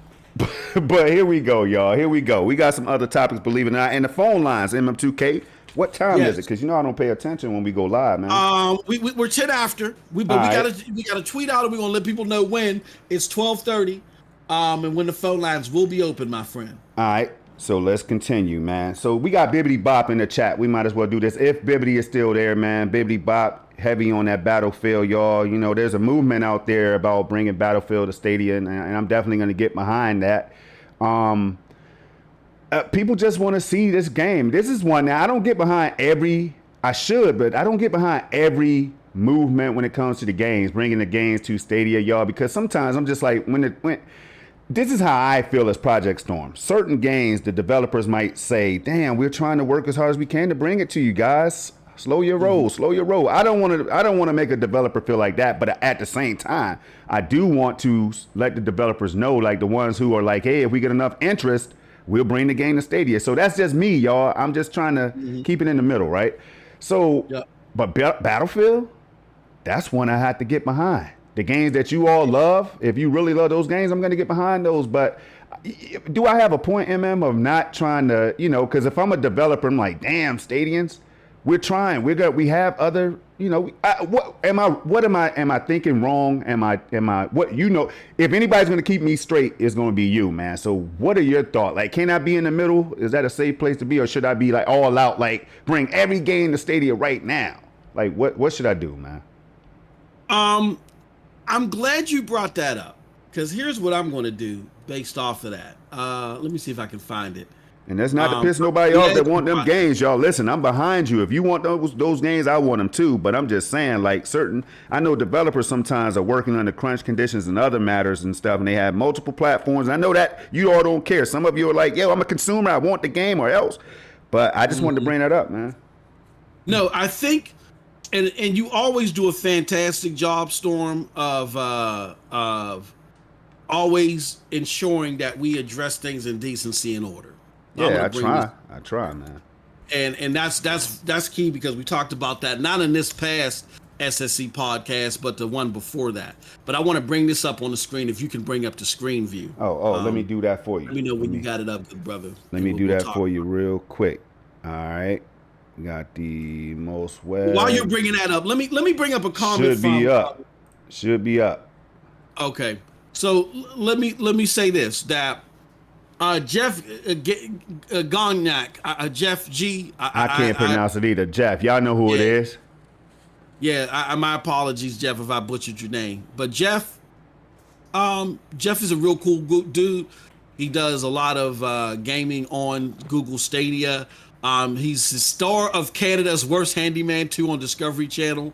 Nonprofit professional, CEO, entrepreneur, investor, and mentor. Most tweets about nonprofit startups. So Jeff is in the entrepreneur, the Fortune 500 scene. And I love fellow brethren that's like that. Not because I know that we hate the corporate infrastructure, but for those of you that understand how corporations work, you got to understand how things work from the root. And if you want to understand why decisions are made, it's important that you understand how it affects the market. If you understand how it affects the market, then you'll understand why decisions are made the way that they're made, right? So with that being said, Jeff definitely has that lineage. So here's what Jeff did. There's been a lot of us within the Stadia community that have said that we want to see Battlefield 2042 on the platform. Now, I'm with Storm emotionally as far as saying, let's not beat down developers if they don't bring it day and date, or if they don't bring it when we want it or whatever, or if they haven't announced it yet. But what these developers have said, and something not only because of what developers have said, but just going off of corporate structure, because it's the publishers that ultimately make the decision. It's EA that ultimately makes the decision, the corporate will.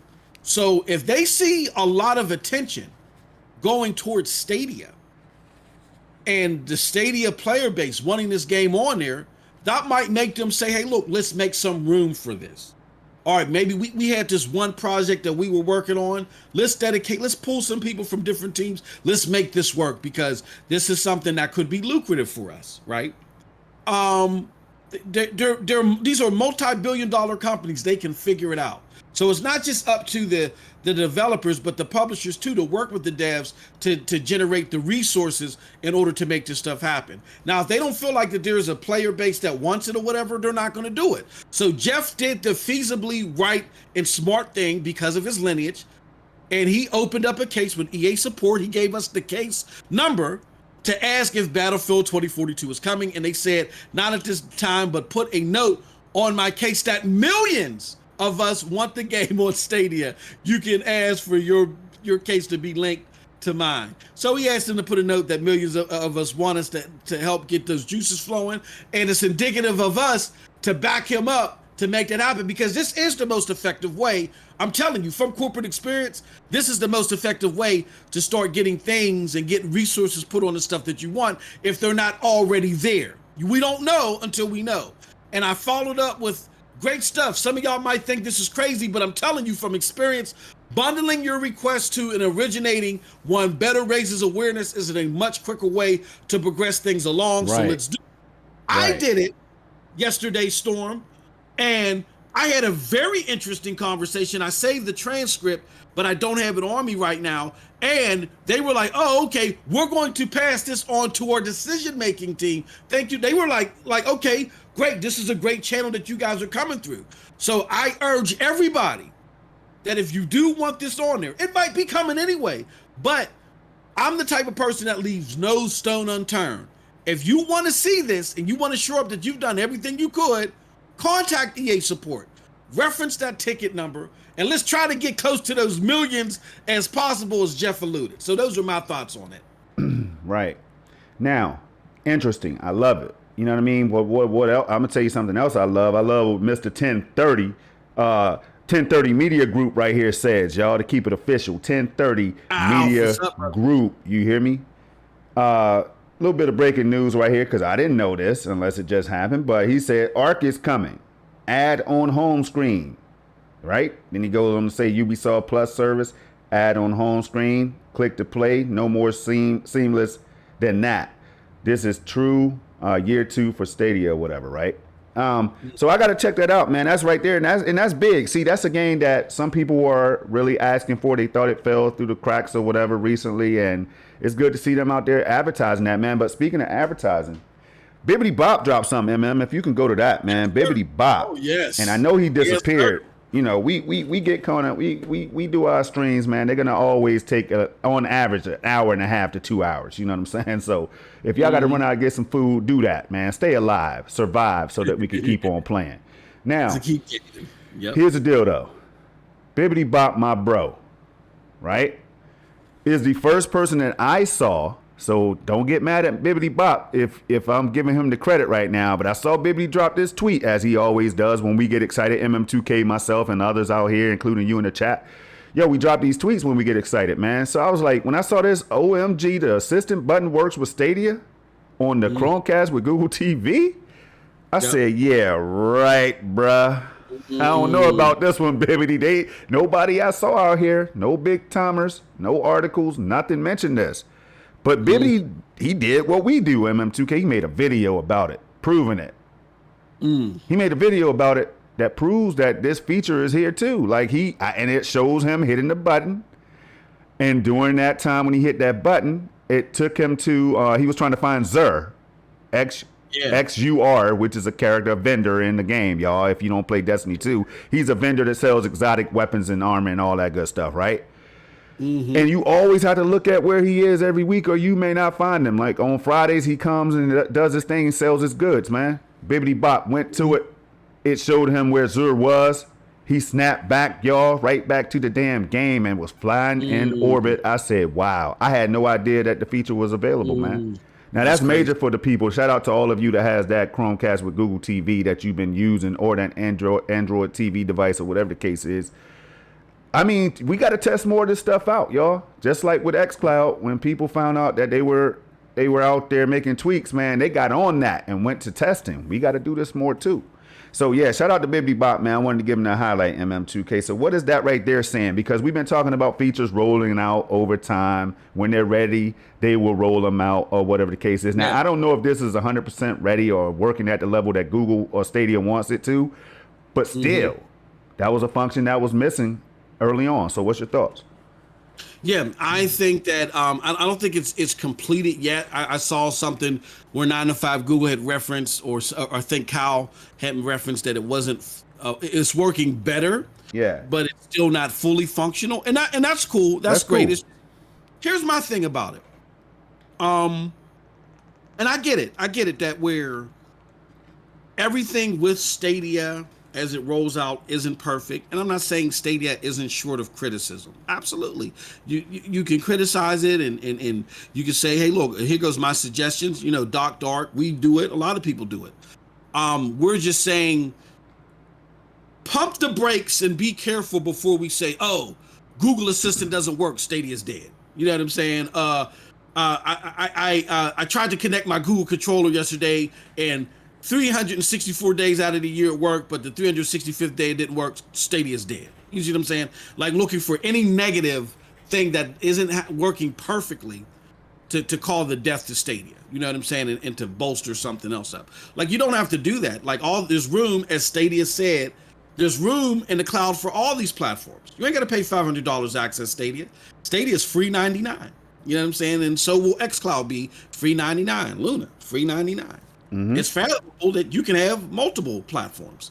So with that being said, as they're rolling stuff out, like, I don't hear anybody saying, well, xCloud, they're only showing 3 games on the upgraded server blades, and it's not 4K yet. It's like Xbox Series S level. xCloud is dead. They're not at 4K yet. They're dead. You know what I'm saying? You don't hear that. These are the building stages of these platforms.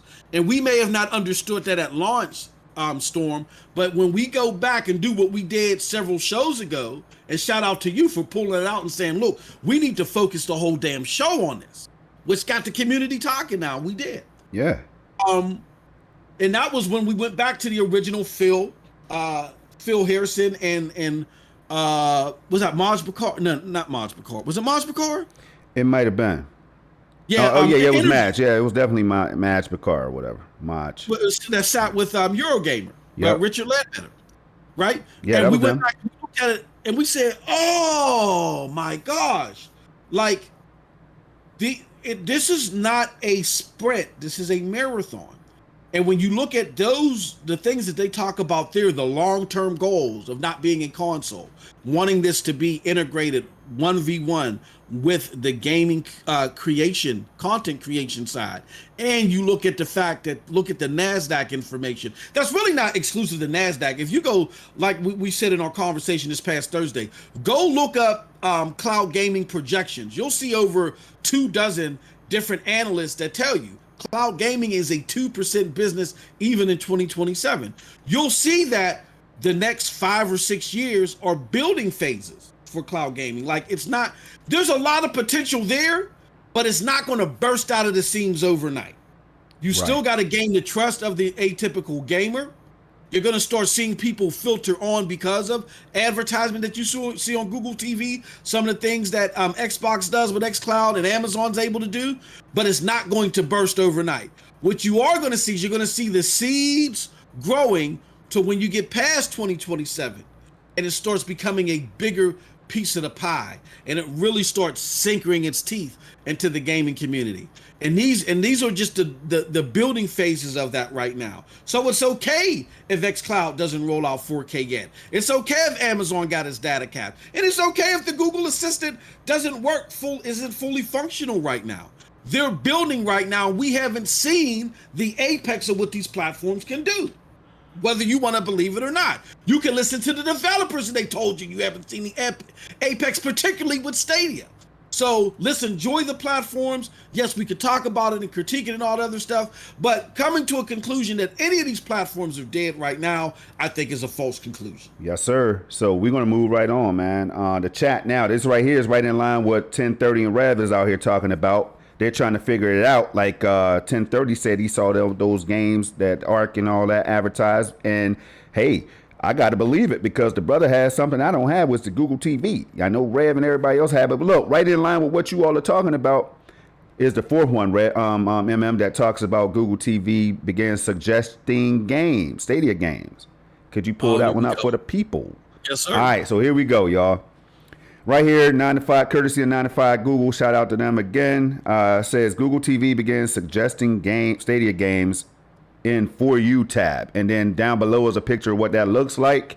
for you people like myself who hasn't gotten my dirty paws on a Chromecast with Google TV device yet, that right there is another when we're talking advertising and marketing, man, and me, you, and others, so many of us, man, there's too many to name, but so many of us was out here saying that they were on Google about the marketing and advertising that I just referred to earlier, that came from Doc Dark and other people, man, Chase and others, right? That was out there saying these things, and whether we listened to it or not was on us, right? But we were definitely more than vocal on saying that this is Google, world's largest search company and all that, man. Yep. Google Cloud doing its thing. They got so many different things going on, right? You think that they're not going to get behind their product when this product was designed to be competitive in the cloud space. Now, listen, it was designed to be competitive in the cloud space. Some people might not believe that, They might just believe that Google just threw this out there as another test thing to kill off, man. They really might believe that based on the Google graveyard and all that talk, right? Cool. For the people that want to spend more time harping on the graveyard and waiting for it to die, do y'all thing, man. Everybody can have their own club. You know what I'm saying? I can't tell you not to. Here's the deal, though. We're not even talking YouTube integration and all that yet. Heavy YouTube promotion and all that yet. You know what I'm saying? We're talking Google TV and the fact that you can see a game like Destiny 2. Now, imagine for a minute. MM2K and his family sits down for a nice steak from Ruth Chris Steakhouse. Imagine this. Imagine this now. It's got to be from Ruth Chris, man. It's got to be from Ruth Chris Steakhouse. They're playing games, and some of them like Xbox, some of them like PlayStation, man. But all of a sudden, they're watching a movie, or they're about to, and all of a sudden you see that not even in the gaming section, you see Destiny 2 or Resident Evil Village or whatever upcoming game, Far Cry 6. You see all these games cycling across your TV. You can't help. It's going to catch your eye. It's right there. It's big and beautiful if y'all can't see it.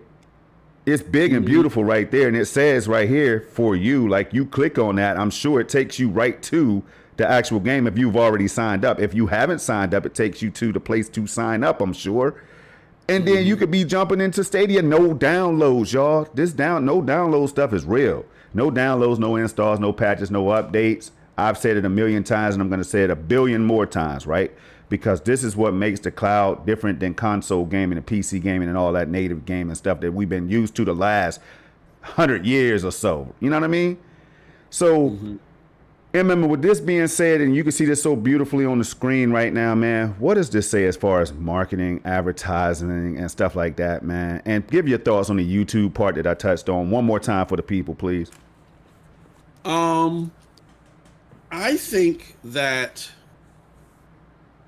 this is something that I didn't even fathom, this part of it. I didn't even think they would do this yet. But it shows you that they have a plan. They have a plan that they've internally worked out. We know that Google likes to keep things close to the vest. They're not advertisingly boisterous people. You know what I'm saying? Where Phil Spencer will come out with the limbo shirt, and you'll see Aaron Greenberg biting the processor chip. You know what I'm saying? All the other stuff. Like, Google don't like to put themselves out there all like that. They have a culture that is followed, and they just like to put the products in your hands. And maybe and that could be a gift and a curse for them. When it comes to gaming, we're used to all the pizzazz in the show, right?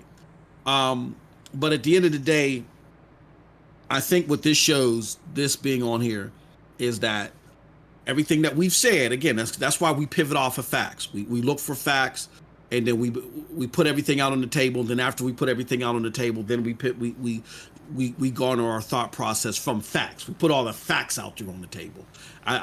Again, we don't just entertain anything. Like if someone pops up and says, "I'm the Pope," and I'm not, you know what I'm saying? Like, again, in all likelihood, we know who the Pope is. You're not the Pope. I'm not going to give a mic and a spotlight to you to waste our airwaves over stuff that isn't factual. We want to educate people on this platform, right? So if you want an education, then listen to what we said when we found out on good authority, Storm, right? We found out on good authority that Alphabet has doubled down on Stadia. They want the developers to get more tools in their hands to do what they need to do. And then guess what happened? Several weeks later, a GameIndustry.biz article comes out. I believe that's how the chronological order. GameIndustry.biz article comes out, and they echo the same sentiments. SG&E was closed down. We're giving developers more tools, right? Yeah. That's because we pivot off of facts. The Catherine Hsieh video or interview on Input Magazine, a reason why we kept pointing to that, why Storm and I kept pointing to that. We had conversations behind the scenes with people close to that space that said, yeah, this is marquee as the beginning of something that's changing at Stadia for the good. You know what I mean? Yeah.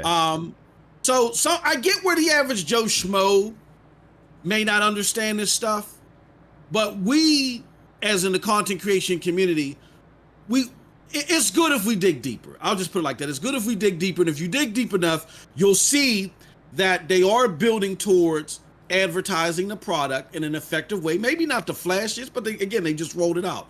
And then these are just the building years, as I said previously. When you look at the end game, Storm, I think the end game, not just for Stadia, and Luna's defense too, the end game for Amazon and Google is their streaming platforms. Yes, sir. Platforms that nobody else has at that level to leverage. So even if through traditional gaming means they may not see the most success, the fact that they can slide Stadia and Luna in directly with their streaming platforms and say, hey, just be here goes something that you'll want to invest in if you want to play games with Ninja live on stream through whatever Twitch has got, or if you want to play with PewDiePie live on stream, you got to invest in Stadia. Just off of that alone, Storm, they got it in the bag. That's Amazon and Stadia, as far as I'm concerned. So this right here is something else that is very lucrative that they want to get into as well. They're not giving up on that, but they're taking their time with that. That's why you don't see Amazon bursting out of the scenes with games, and they decided to go with the beta moniker. Google didn't. Google said, look, we want to get as many units in people's hands as possible so we can get all this data and build up our AI and machine learning. We feel like that the beta moniker might hamper that. That might have been a gift and a curse to them, but hey, I think that it may have worked out better for them to launch without the beta name, for the simple fact that I think that Stadia is getting way more engagement even from their launch period than Amazon is. Yeah, it would seem that way. Even the social presence, platform. It would imply the social presence alone would imply exactly. that could be the case now. Because I think what's happening, Storm, is now again, Amazon is keeping a cap on your entry, but what they're doing is, what's happening is Amazon launched in October of last year, right? Think so. Yep. They launched in October of last year. Stadia launched in November of 2019. By April, which is 5 months from then, 5 or 6 months from there, they open it up to everybody. Amazon kind of is open to everybody as long as you buy an Amazon Fire TV device or whatever. But I don't see them getting the same traction. Why? Because I think that beta tag is hurting them. People are looking at that and they're like, it's not ready. When it's ready, I'll jump on it. I'll jump in when it's ready. But see, these cloud platforms need participation right now. See, Amazon needs that more than xCloud does because of how their setup is. They need that AI and that machine learning now to help speed up the process, like how Stadia got that 24,000 hours just off that one game. That's what brought up the 4K, the 4K 60 capabilities for Stadia. Amazon needs that too to help enhance its product. So it's a gift and a curse, but the reason why Amazon and I think Google are taking their time as far as going full blast is because their end game looks different from Xbox and other places. And two, that their end games are so powerful that they can build up on the infrastructure. They're focused on infrastructure right now, getting that infrastructure up. And then once they get that infrastructure up to where the gap is like very significant, then you're going to start seeing them boost up on the games. You see Google doing it right now, and I think you'll see Amazon doing that in the near future. So again, you see what you see right now because it's part of their plan. They have time to develop. They're building. They're making inroads in the right direction. I would even give kudos to Amazon in regards to that as well. So continue to watch this space. But because something may not land perfectly all the time, as it doesn't, as things misfire everywhere, it's not doom and gloom. It's not the end of the world. Just keep your eye on the space because we're still a long ways to go before they reach their apex. All right, so we're going to do this one more topic, then we're going to open up the phone lines, y'all. Like, we have to talk about Outriders. We have to talk about the status of Outriders right now. If you could find that, my brother, and pull that up for the people, man. We're there. I'm not as organized as MM2K. I swear I would be nothing without this dude, man. So check this out. I bought Outriders day one. I pre-ordered it first, I think, right? Played it day one, did a stream, kept it real, as I always try to do, kept it real. I was having performance issues. I showed it in my stream. I compared it side by side, Xbox Series X, not because they're on the same level, but because I wanted people to see the performance of the Series X version in comparison to what I was seeing as the Stadia version at the time, right? I wanted people to be able to clearly see MM2K that there was a problem. There was a huge red flag, man. There was a reason for you to consider getting a refund. That's why these refunds are set up this way, y'all. You put a certain amount of hours in. You could, if you stay under that limit, you could get your refund. It's no questions asked, right?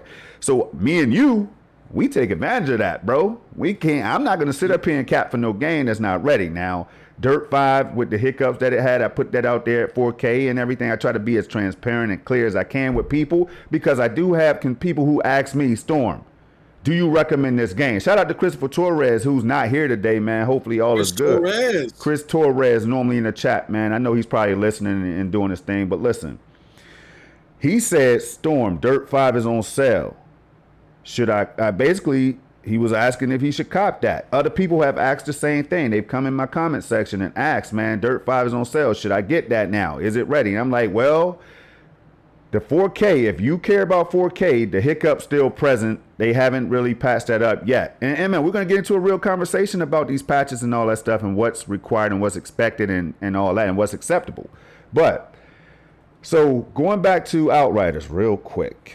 It wasn't ready to me in my eyes. I was telling the world, yo, it's not ready yet, y'all. This game has issues. It's more than just a simple issue that occurs at any given time or whatever. This is a problem. The frame rate and this texture streaming or whatever, there's a real problem here.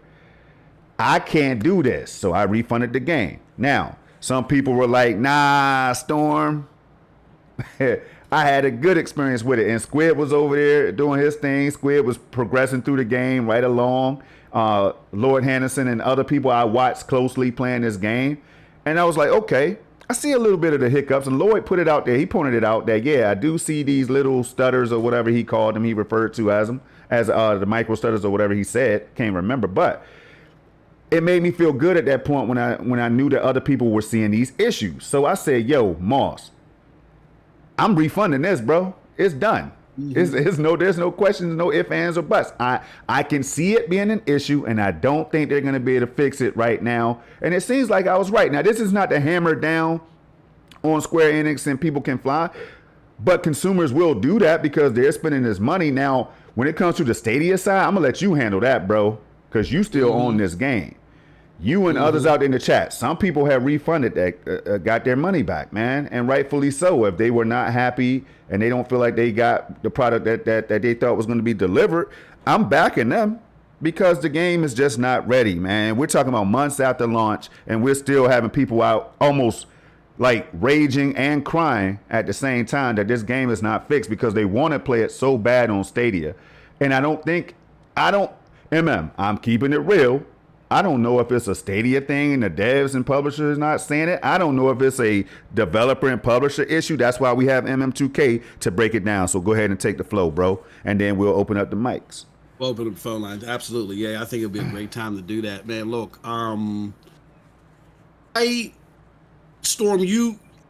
we've had conversations behind the scenes on this. And like I said, I'm going to say this because we often don't do it. Let me give you your roses now. You know what I'm saying? Before this is forgotten. you told me in a discussion that we had that this whole situation with Stadia and Outriders is a black eye for cloud gaming and a black eye for Stadia. Not, and when I say a black eye, and when you said a black eye, it wasn't like, oh, Stadia's in a bad situation. No, but what it does is it takes one of the most popular games of the year and has it play like it's on an Etch-a-Sketch, and then it gives ammunition to people to say, see, this is why I don't rock with Stadia. And what people don't understand is what's happening behind the scenes. So we can't, I don't blame Stadia all the time for bad ports. I don't. Like, they're in a situation to where, can they really say, because I saw somewhere in the chat, someone said, well, if the port isn't optimal, then you just don't bring the game over. Now, like, let me ask you something real quick. Now, remember, I want to say this to the chat because I just thought about it as you were speaking. The PC version had issues as well. Now, listen, we know Stadia is based mainly on PC architecture, PC hardware, and we know the PC is definitely based on that because it's PC, right?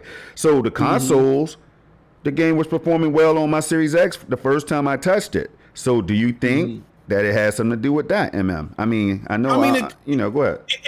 It could have, but keep it 100.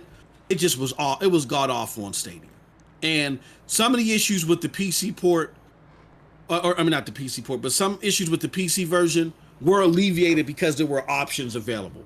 Like there are barely any options on the Stadia version. Like when the stuttering and stuff that I was getting on PC, which made it very unplayable in a lot of ways too on PC. I remember, shout out to Eddie Player One. He came up in my stream. He said, bro, turn off motion blur and do something. I turned off motion blur and the problem was gone. Like, I don't get why there's not an option to turn off motion blur for the Stadia portion. It's like, that could, if this is a PC port, like you said, Storm, that option to turn off motion blur could potentially fix a lot of the rubber banding and stuff that we're seeing on the native PC version, but they just haven't gone through the rigors of adding that for whatever reason. I don't know if that alone will fix the issue, because I've been telling people, I've been screaming texture streaming. There's some kind of issue with these hiccups that you randomly see, especially when loading into new areas and all that stuff. And the first thing you see, I have it in Doom Eternal on Stadia, y'all. I keep it real. I show it on my videos. Like, you get this hiccup, but it doesn't happen that much on Doom Eternal. Once it loads in, once all these textures load in, everything is fine, bro. This is why I said, could it possibly be a VRAM or some kind of issue? I don't know. I just know that what I'm seeing is what I've experienced for decades now. And it seems like to me that there's more of a texture streaming issue that they just can't narrow down than anything else. But go ahead, though. No, I mean, that could be part of the problem as well. But as we've seen, what I've done with G-Sync, now, did it fix the problem? No. But it made it a little bit more bearable. You know what I mean? So why not give people the tool? If you can't fully fix the problem, at least give people the tools to make the experience bearable. You took their $60, and I think that's the best you could do. So that's why I think that the issue is, as far as it on Stadia, is I can't blame them that the port is bad, because they're not in a place to where they can sit there and reject games. Look, even with Cyberpunk 2077, Storm, PlayStation and Xbox knew that the port was bad. Yeah. Xbox knew it had a marketing deal with them, right? Yeah. So they would have had first dibs on that. And they still launched it on there knowing that the PlayStation 4 and the Xbox One versions were going to have the most sales than the PlayStation. Well, then sales for people getting it for PlayStation 5 and Xbox Series. And they still let it go. Why? Because the game was big to their platform. So more of these games are big to the Stadia platform because the platform is young. So it is part of the business. And I'm not one that's going to sit there and wag my finger at Stadia when other platforms that have more options do the same damn thing. What I will say, though, the thing that has upset me about Stadia's interaction about this is that they had to know that the performance was bad, and they still let Square Enix put those pictures up there Square Enix wouldn't put those pictures up there specific to Stadia. Remember that storm? Yeah. Put them pictures up there specific to Stadia. Me and you was like, look at this, and went on a world tour with the mugs doing interviews, talking about this, that, and the other, knowing that the port was that bad. That's where I fault Stadia on. You can't help some of the, like even with Xbox, when Cyberpunk 2077 came out for Xbox. You didn't see them say, look, we got the marketing deal with Cyberpunk, and try to ignore the bad play. Xbox stepped away from it. They did the same thing with Fallout 76. When Fallout 76 came out and people was hating on that game, what did Xbox do? They stepped away from it. I think you still got to launch the game because it's still something that is big to your platform, and you address it as it progresses. You do what you did where you allow people to refund it past the normal date. Right? They from what I understand, people can still get refunds right now. They went past the normal time frame, but with that being said, you don't put this on the pedestal. So that's where I fault Stadia with. But to get to the nooks and crannies of this, can we recommend this storm? I can't recommend to buy it. I still can't. Here's what I can recommend. For those of you that have it in your library, and you decided, you've already made up your mind, and you said, look, I'm not going to return it. I'm going to be patient enough to wait for this to get bigger and better, right? But I'm not going to play it right now. Now I would say give it a shot. Give it a shot and see if it works. When I played it on my Google TV, after the Google TV support came, it was a smooth experience. It was smoother. It was a smoother experience. And it was a very good experience, and it was an experience that was comparable to GFN. I give GFN its roses for how it plays Outriders. The way you see GFN playing Outriders is the way that Stadia should have been playing Outriders. It was very close to what GFN was doing on the Google TV unit. For some reason, when I went and tried to play it Storm on my PC, I got a lot of rubber banding or whatever, and it could be with my settings. Some of the settings I tried to brute force. But on Google TV, if you still got the game, if you decided not to return it, give it a shot, play it. The experience might be different for some people. Like I got a cousin that's picky, Storm. He's picky like you for some reason, and he lives like 15 minutes away from me. For some reason, the experience is great for him. It was great since launch from him. And I don't know how. I have no idea how. But for me, I can't recommend you buy it, but if you still have it, I can recommend that you give it a shot now and see what the experience is like for you right now. I like it, and for me, it's going to be a flat out. It's going to be the fact that other people have enjoyed the game. Squid was able to finish the game. Rick Tone, shout out to Rick Tone and others who've been playing Outriders recently and all that, man. People have been on this game, and they've definitely had a blast, gotten achievements, all that stuff, completed the campaign. Clive Illenden was another one that was on it, and others, right? They were having a good time on the game.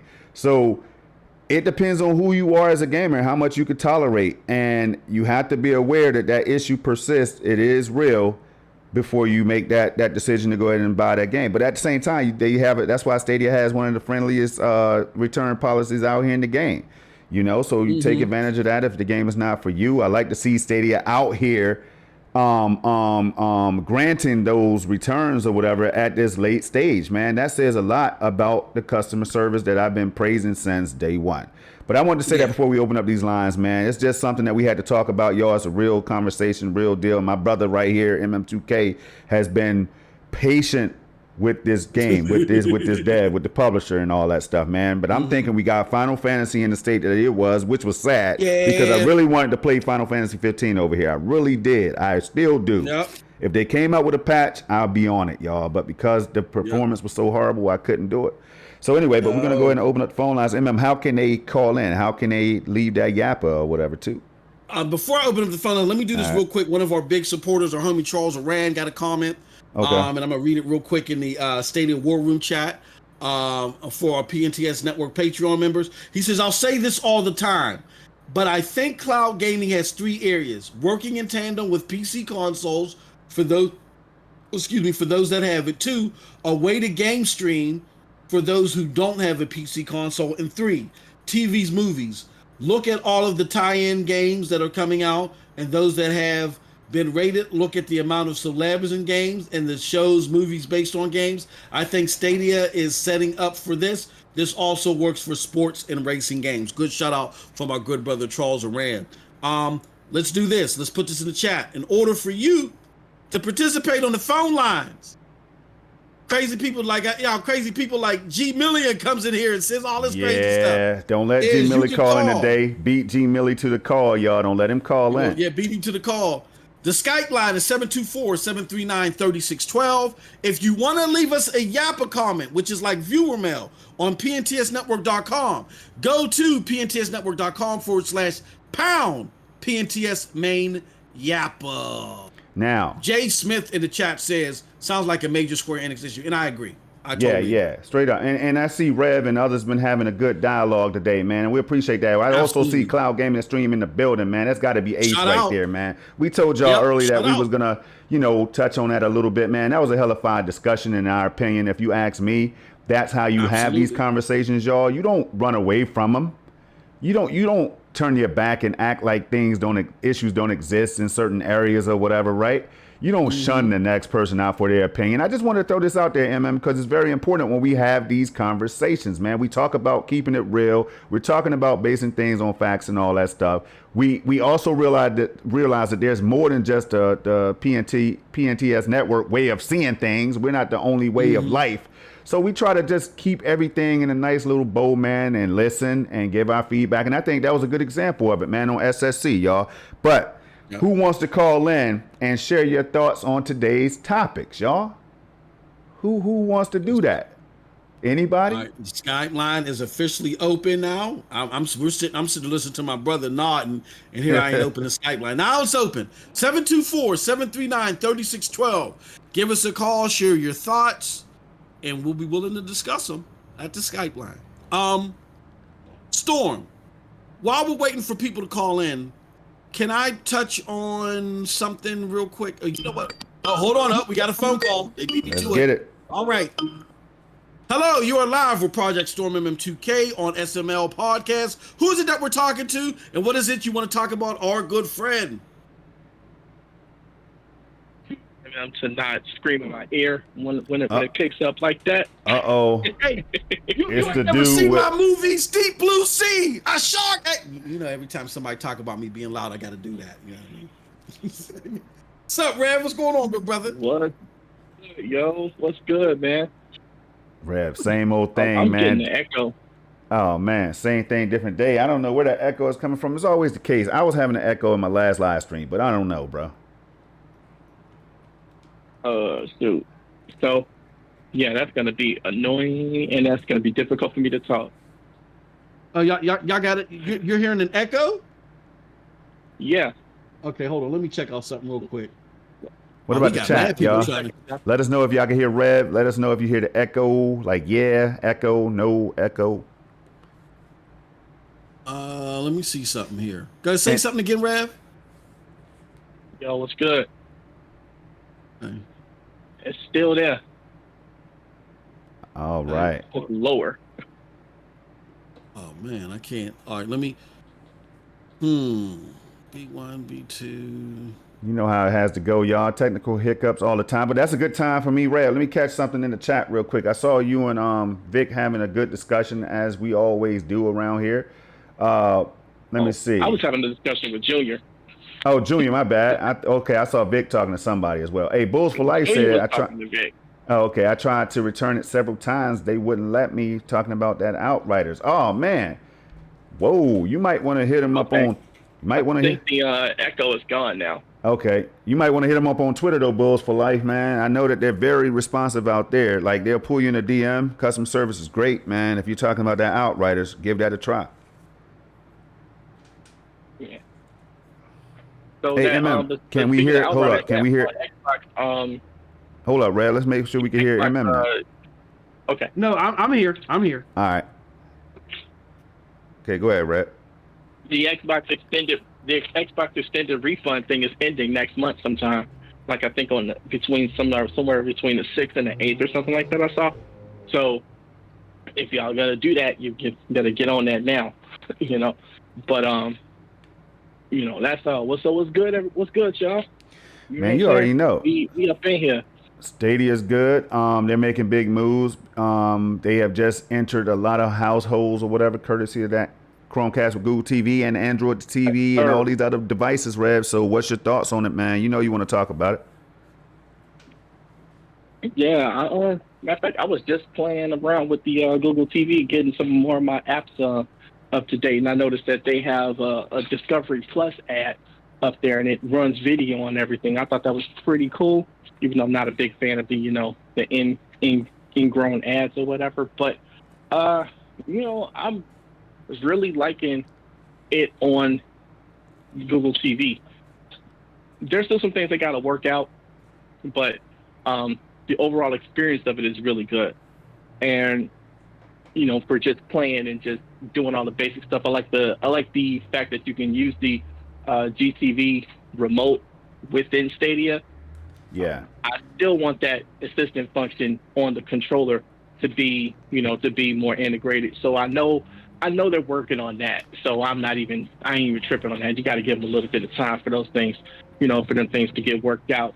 But the thing that they always do is they have the version of it working to the point where it can handle mass usage, and they get it out there for everybody, and then the rest of it they'll patch it up and add it on as they go. So I'm just waiting to see what the next version of this is, because this is the first version, as they say. So it's a good time. That's what's up, man. What are your thoughts, Rev, real quick, and then we'll open it, because I know Mr. 1030 Media Group was trying to get up in here, Mr. 1030 and all that. Hey, look, so what are your thoughts on the whole xCloud thing heating up, and is it about to take over and knock Stadia out the park or what, man? What you think? Well, hold on. Before he answers that, I think I found the problem. Okay. Are y'all still hearing an echo? I'm Storm and Rev? I don't. I never heard it. Yeah. Okay, go ahead. On my end. So what's your thoughts on the competition heating up, Rev? Is it a something to worry about right now? Is it a non-factor right now? Is there room in the cloud for everybody? What's your take? First of all, there's nothing to worry about, one, because you got to understand, these companies aren't just sitting on their hands. No one is. Yeah, exactly. So the stuff that we're seeing today is the results of work that's been put in over the last couple of years. Like, if you look at like what Xbox is doing, right? They're trying to upgrade their stuff. They've been working on that for the longest, right? Yeah. Google kind of put them in a position where they had to probably accelerate their timeline faster, because Google came in and then just, right out the gate, they were on a level that xCloud wasn't on. But that doesn't mean that xCloud was trash. No, it just means that, they're going to be stepping their game up to make that experience better for their users, which is great. So now what you got, the next thing is, do you think Google is just going to be sitting around looking like, well, man, Xbox did, I guess we should pack up and leave now? No, they're working on the next thing right now that we're probably not going to see until 2022. But in 2019, they were most likely working on some things that we just started seeing now in 2021 or in 2020 or 2022. We don't know that because we're not in the development room. We're not in the boardroom. We're not in, even in the bathroom at Google. So, I think people need to just chill on all of that. Chill with that noise, because Sony's improving things, right? Yeah. Microsoft is improving things. NVIDIA is improving things. Walmart is improving things. They're getting into the cloud game. You think they're going to sit around and just wait? Amazon is working on their next thing with Luna right now. Dan, what's funny, Red? Let me stop you. Walmart got Walmart got a streaming stick already before Xbox. Man, now that you just said that, they got a streaming stick. Now, this is not a shot out there, y'all. It's not a shot. But damn, Rev, I just thought about it, man. Walmart has a streaming stick before their service gets ready. They haven't done it yet. Right, I know. They're thinking about doing it. I hope they do it, because that would be great. I hope they do it. As an Xbox guy myself, I want them to just do everything that they say they're going to do. Like when I was heavily into the Xbox ecosystem, any periphery, any peripheral that they had that add on to the controller, dongle things, whatever they had, I bought them all. I mean, my 360 had everything. The wireless headset thing, that you just stick in your ear. Yeah. The QWERTY keyboard thing. I had everything that they had out available, proprietary to Xbox. I bought it all. So I hope they do that, because that would be great for their users, because it would make things a little bit easier and a lot more convenient for them. That's what we want, right? Hey, it ain't got nothing to do with Stadia at all. All right, real quick. Can you pull up that GeForce Now thing real quick while we got Rev on the phone? Because Rev is one that's been real vocal. Real quick, if you don't mind, bro, for like 2 minutes. Rev, let's try to make it 3 minutes if we can, bro. But listen, man, you were talking about GeForce Now recently, and I saw you in the chat of SSC. I don't know if you could do it. Yeah, I saw. Oh, you got to end the call. Can you do it while we're on the call? No, I got it up. Oh, okay. Let me pull up the web view real quick then. What did I do? So no. Rev, just hold on. You'll see. Hold up 1 second. All right, I just pulled it up for the people so they can see it. Now look, on the screen in a couple seconds for the chat. All right, Rev, you talked about GeForce Now not having no exclusives because we kept getting hammered by the fans of GeForce Now. Some of them, a few or whatever. Some, time to time. But they've been talking like, but like SG&E closing and stuff like that and saying GeForce Now is the best and it performs better and all that, Red. But what you see, I don't know if you can see it on the screen, but basically it's a tweet from NVIDIA saying they're talking about the summer sale that Steam is having, bro. Like, you see what I'm saying? Like, you've been vocal about this a lot, about how they don't have their own storefront. They don't have any exclusive games either. So what's your take on it real quick, man, in like 2 to 3 minutes? I mean, that's a good promotion. If that's helping. That to me, that's helping them get more people to play more games, get more hours and stuff in on their platform, which is great. But the thing that I was saying when it comes to that is that people use this no exclusive thing as some sort of slight against Stadia now that SG&E is closed or whatever. But that doesn't mean that they can't get third party exclusives like every other platform does. But at the same time, GFN is not in the same category with Stadia, but people still try to shoehorn it in like it is. It's not. They don't do the same. They do essentially the same thing when it comes to cloud gaming, but that's the beginning and the end of it, because they are being an access conduit for PC gamers to do their thing, but they have to get their games elsewhere. There's no games available to buy on GFN, even though people like to say, I'm just going to get it on GFN. There's no way that you can possibly do that because they have no way to do that. You have to go get it on Steam, Epic Games, or wherever you buy your PC games. And then if the publisher is opted in to GeForce Now, you can play it there. So, got you. You just got to make sure that you're using the right wording, because things like that is misleading. And that's the thing I always try to say. I don't want to put misinformation out there. I don't want to, I don't want to have people saying, well, you could do this and you could do that when you patently can't. There's just no way possible to do that. Now, if they ever bring that option to GeForce Now, that would be amazing, because then you have that one step closer to being a full-fledged platform in and of itself, as opposed to being a go-between for games that you bought elsewhere. Yeah, I'm glad you. I was gonna say. Go ahead. I was gonna say I'm glad you touched on that, because we've been talking about it for a long time. But yeah, go ahead and give your closing thoughts, bro. Because we gotta. Look at this, man. I'm not. See, people misunderstand me. I'm not. I'm pro Stadia all day, every day of the week, twice on Sunday, right? But that don't mean I hate every other platform. Because I play games everywhere. Right, except for PC, because I just can't do that. But it's all about fun. That's what this is all about.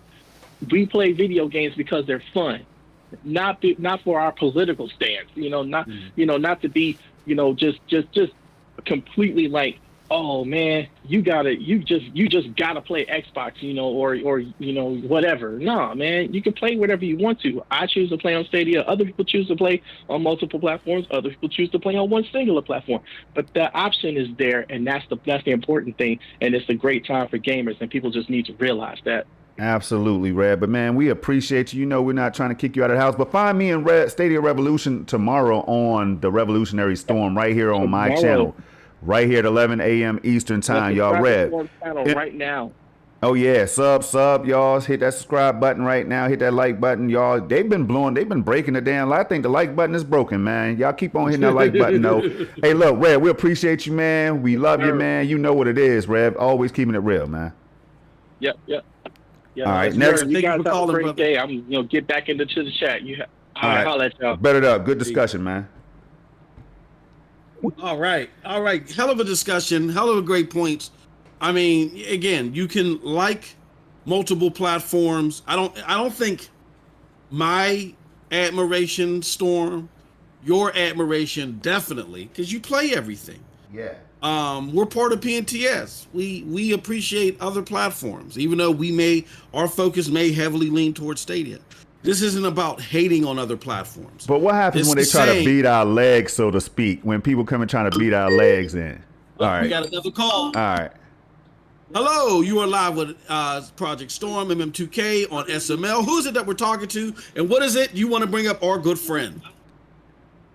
This is Ralph, Mr. 1030. 1030. Hey, man, Mr. it's been too long, brother. It's been too long, man, since we had another call, man. What's going on, brother? What's up, fella? What's going on, brother? How you been, man? For this game and shit, exciting times. Tell me about it. What's on your mind, brother? Showing yet. I was saying in my previous Yo, is he cutting out? He's cutting in and out, I think. Is he cutting in and out? For the chat. Is he cutting in and out? Because you're cutting in and out for me for some reason. I don't know. Oh, shit. Okay. All right. Y'all hear me now? Is it better or no? Yep, much better. Okay, go ahead, bro. All right. I bet. So, yeah, well, what I was saying was Arc. Arc was my mistake. Arc isn't showing yet. I'm just saying the potential is there for them to put games out there like Arc. Got you. And day and date, man, boom, it's Arc's playing this weekend. They should have did that. Actually, they should have did it with Borderlands. If I saw Borderlands right now while I'm watching a TV show and know it's free to play, oh, boom, click to play. I'm playing right now. You know what I mean? Like, the potential is there. And for them to push that to the publishers, oh, man, if you walk in the boardroom and say, you know what, Xbox can give you a 30-second ad, we could put you on our home screen for 2 days if you bring your game here. Man, that's incredible. Yeah, man. Who would pass that up? You know what? What business would pass that up? It's just there's so many things. Hey, Ralph, like so many things that MM2K was talking about that hasn't come to light yet, man. Like we know the big shebang is YouTube integration and all that, but man, they have so many other means. Like this Google developer conference, and I always forget the name. Rev is gonna make fun of me because we just had a discussion, an argument about it where I was like, Rev, you're wrong, and Rev was right. But this conference that's coming up, y'all, in July. Is another place that they could just break some breaking news out real subtle, but it's going to resonate with developers and all that and the consumers. So they could do a lot of different things. They could have a connect anytime they want, man. They could set the stage for whatever, Ralph. So this is crazy, man. But go ahead and finish your thoughts, bro. Right. And then number two, my whole thing was, it's crazy. If we remember back to the Xbox One days, remember Xbox got into so much trouble saying they were making the Xbox a media device. You know what I'm saying? It's TV, it's game, it's all in one. Google flipped the script and made their media device a fucking console. Yeah. You know what I'm saying? Now Xbox is trying to catch up to where Google was at back then with the whole streaming service. Yes. Right. It's just craziness, man. If we see all the moves, you think about all the moves and things in place, man. Like Rev was saying, this stuff that's happening now that was in place 2 years ago. When they first dropped Stadia, they thought of this. You know what I mean? They thought, okay, how can we bring this to TVs easier? How can we do this? How can we integrate with YouTube? It's just a matter of putting those plans into fruition, which they're doing. You know what I'm saying? They've showed and proved. They haven't let me down yet, put it that way. I'm a founder. I've been here since day one, and I haven't been let down yet. I'm content. You know what I'm saying? I know it could get better, but I'm content where I'm at. Absolutely. Hey, let the people know, man. Hey, let the people know where else you play. Do you play anywhere else, and how much time does Stadia get over that or whatever? Bro, so let me tell you, since the PS4, Xbox, what was that? Xbox One, or the one before the Series system. Yeah, the Xbox. I ain't playing nothing but Stadia. Okay. I'm like Doc. Like my wife, like I thought about it, like Doc said in his video. Like, why would I go and play on Xbox when I can get all this stuff right here. I don't need to drop that $500 for a console right off the back. Now, if they bring something in the future that I want, I can. Yeah. But for right now, this serves all intents and purposes. I'm really missing nothing. It's a couple games that I would like to play. Of course, it's always going to be a couple games from a couple companies or a couple platforms that I'm going to want to play, and I'm going to miss out on playing them. But who's to say it won't come, and who's to say later on down the line I won't get that console for cheaper and be able to play that game? You know what I mean? So it's just a matter of timing, man. We just patient. We just got to be patient. The fruition is coming. If you like what Stadia is doing, roll with them. If not, then drop your sub, go somewhere else. Come back when they're ready for you or when it's ready to you. You know what I mean? Yep. And that's the potential. Like, it's just on your TV. It's just an app on your TV. You don't need to invest $5,000 in it to get it started. It's an app on your TV. Man, powerful. You got anything for Ralph now? Yeah, Ralph, I think that hit key on so many points. I think there's this misconception that a multi-billion-dollar company doesn't sit there and map out what its competition does well. And doesn't say, well, how can we counter that? Like Google's just sitting there playing hacky sack, eating sushi and drinking lattes. And they're like, okay, what Stadia can do today, June 26, 2021, that's the way the platform is going to be for the rest of the time. But meanwhile, our competition is going to grow and grow and grow, and we're done. To have that type of thought process, there's another way to say it, but to say it.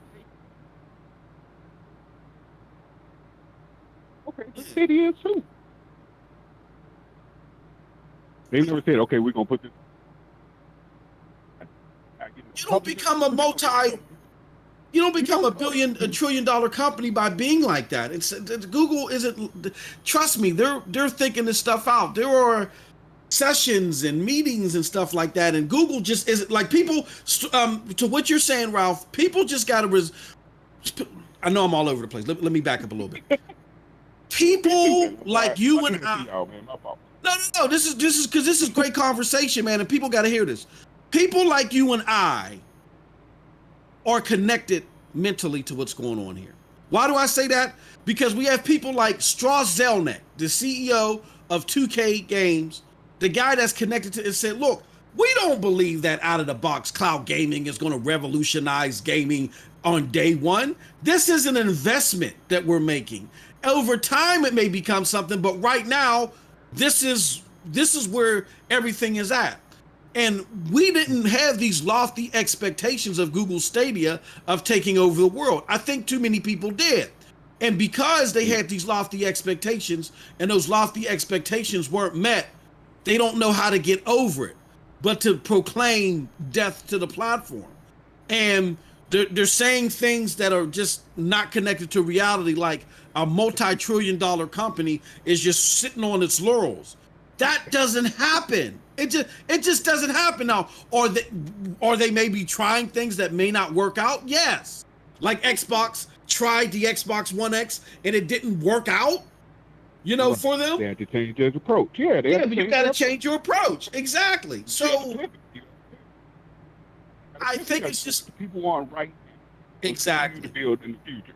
I think it's just a matter of people realizing that, hey, maybe what I was expecting from this platform out of the box isn't what it is. And I know people will say, oh, well, they promised this and promised that. They weren't transparent or some things, but they never said things like native 4K 60. They never said all these features would be available day one. I know we reasonably assume that stuff, but over a year and a half later, it's not here. We either got to get over it or move on.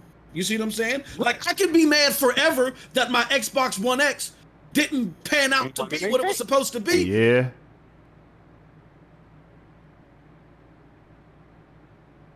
If I'm wrong, please. I've yet to see that come to fruition. But they were talking 6K. They were talking 6K. They were sitting there with dice. Oh yeah, Xbox One X will be able to do 6K. To where I had on a $200 platform, Ralph, with my PlayStation 4 Slim. God of War looked better on my PlayStation 4 Slim than anything on my Xbox One X. Facts. I can talk about that every day. But it's at a certain point in time, there's a statute of limitations, Ralph, is what I'm saying. There's a reasonable statute of limitations. And some of my fellow gamers, we just got to get there. You know what I mean? So Great stuff though. But let me shut up and let Storm chime in on this. Man. Nah, I don't have anything in the app. You're right about that because I was playing God of War. I owned the game on PlayStation. I had a PS4 Pro, traded it in. Thought I was going to get that 5, but the 5 was hard to find. It still is.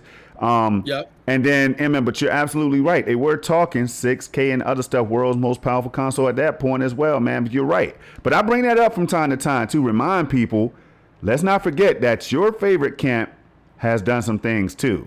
They've made some mistakes. They had to learn. You know what I mean? They have to go hard, and they had to get hungry and to get to where they are. My fault, Storm. But yeah, that's what I was saying. Yeah, your favorite camp does it too. It ain't hate. It ain't capping. It ain't I'm putting the console down. I'm just saying, if you're going to look at Google with these eyes, you got to look at everybody with these eyes. Yeah. That's the times, man.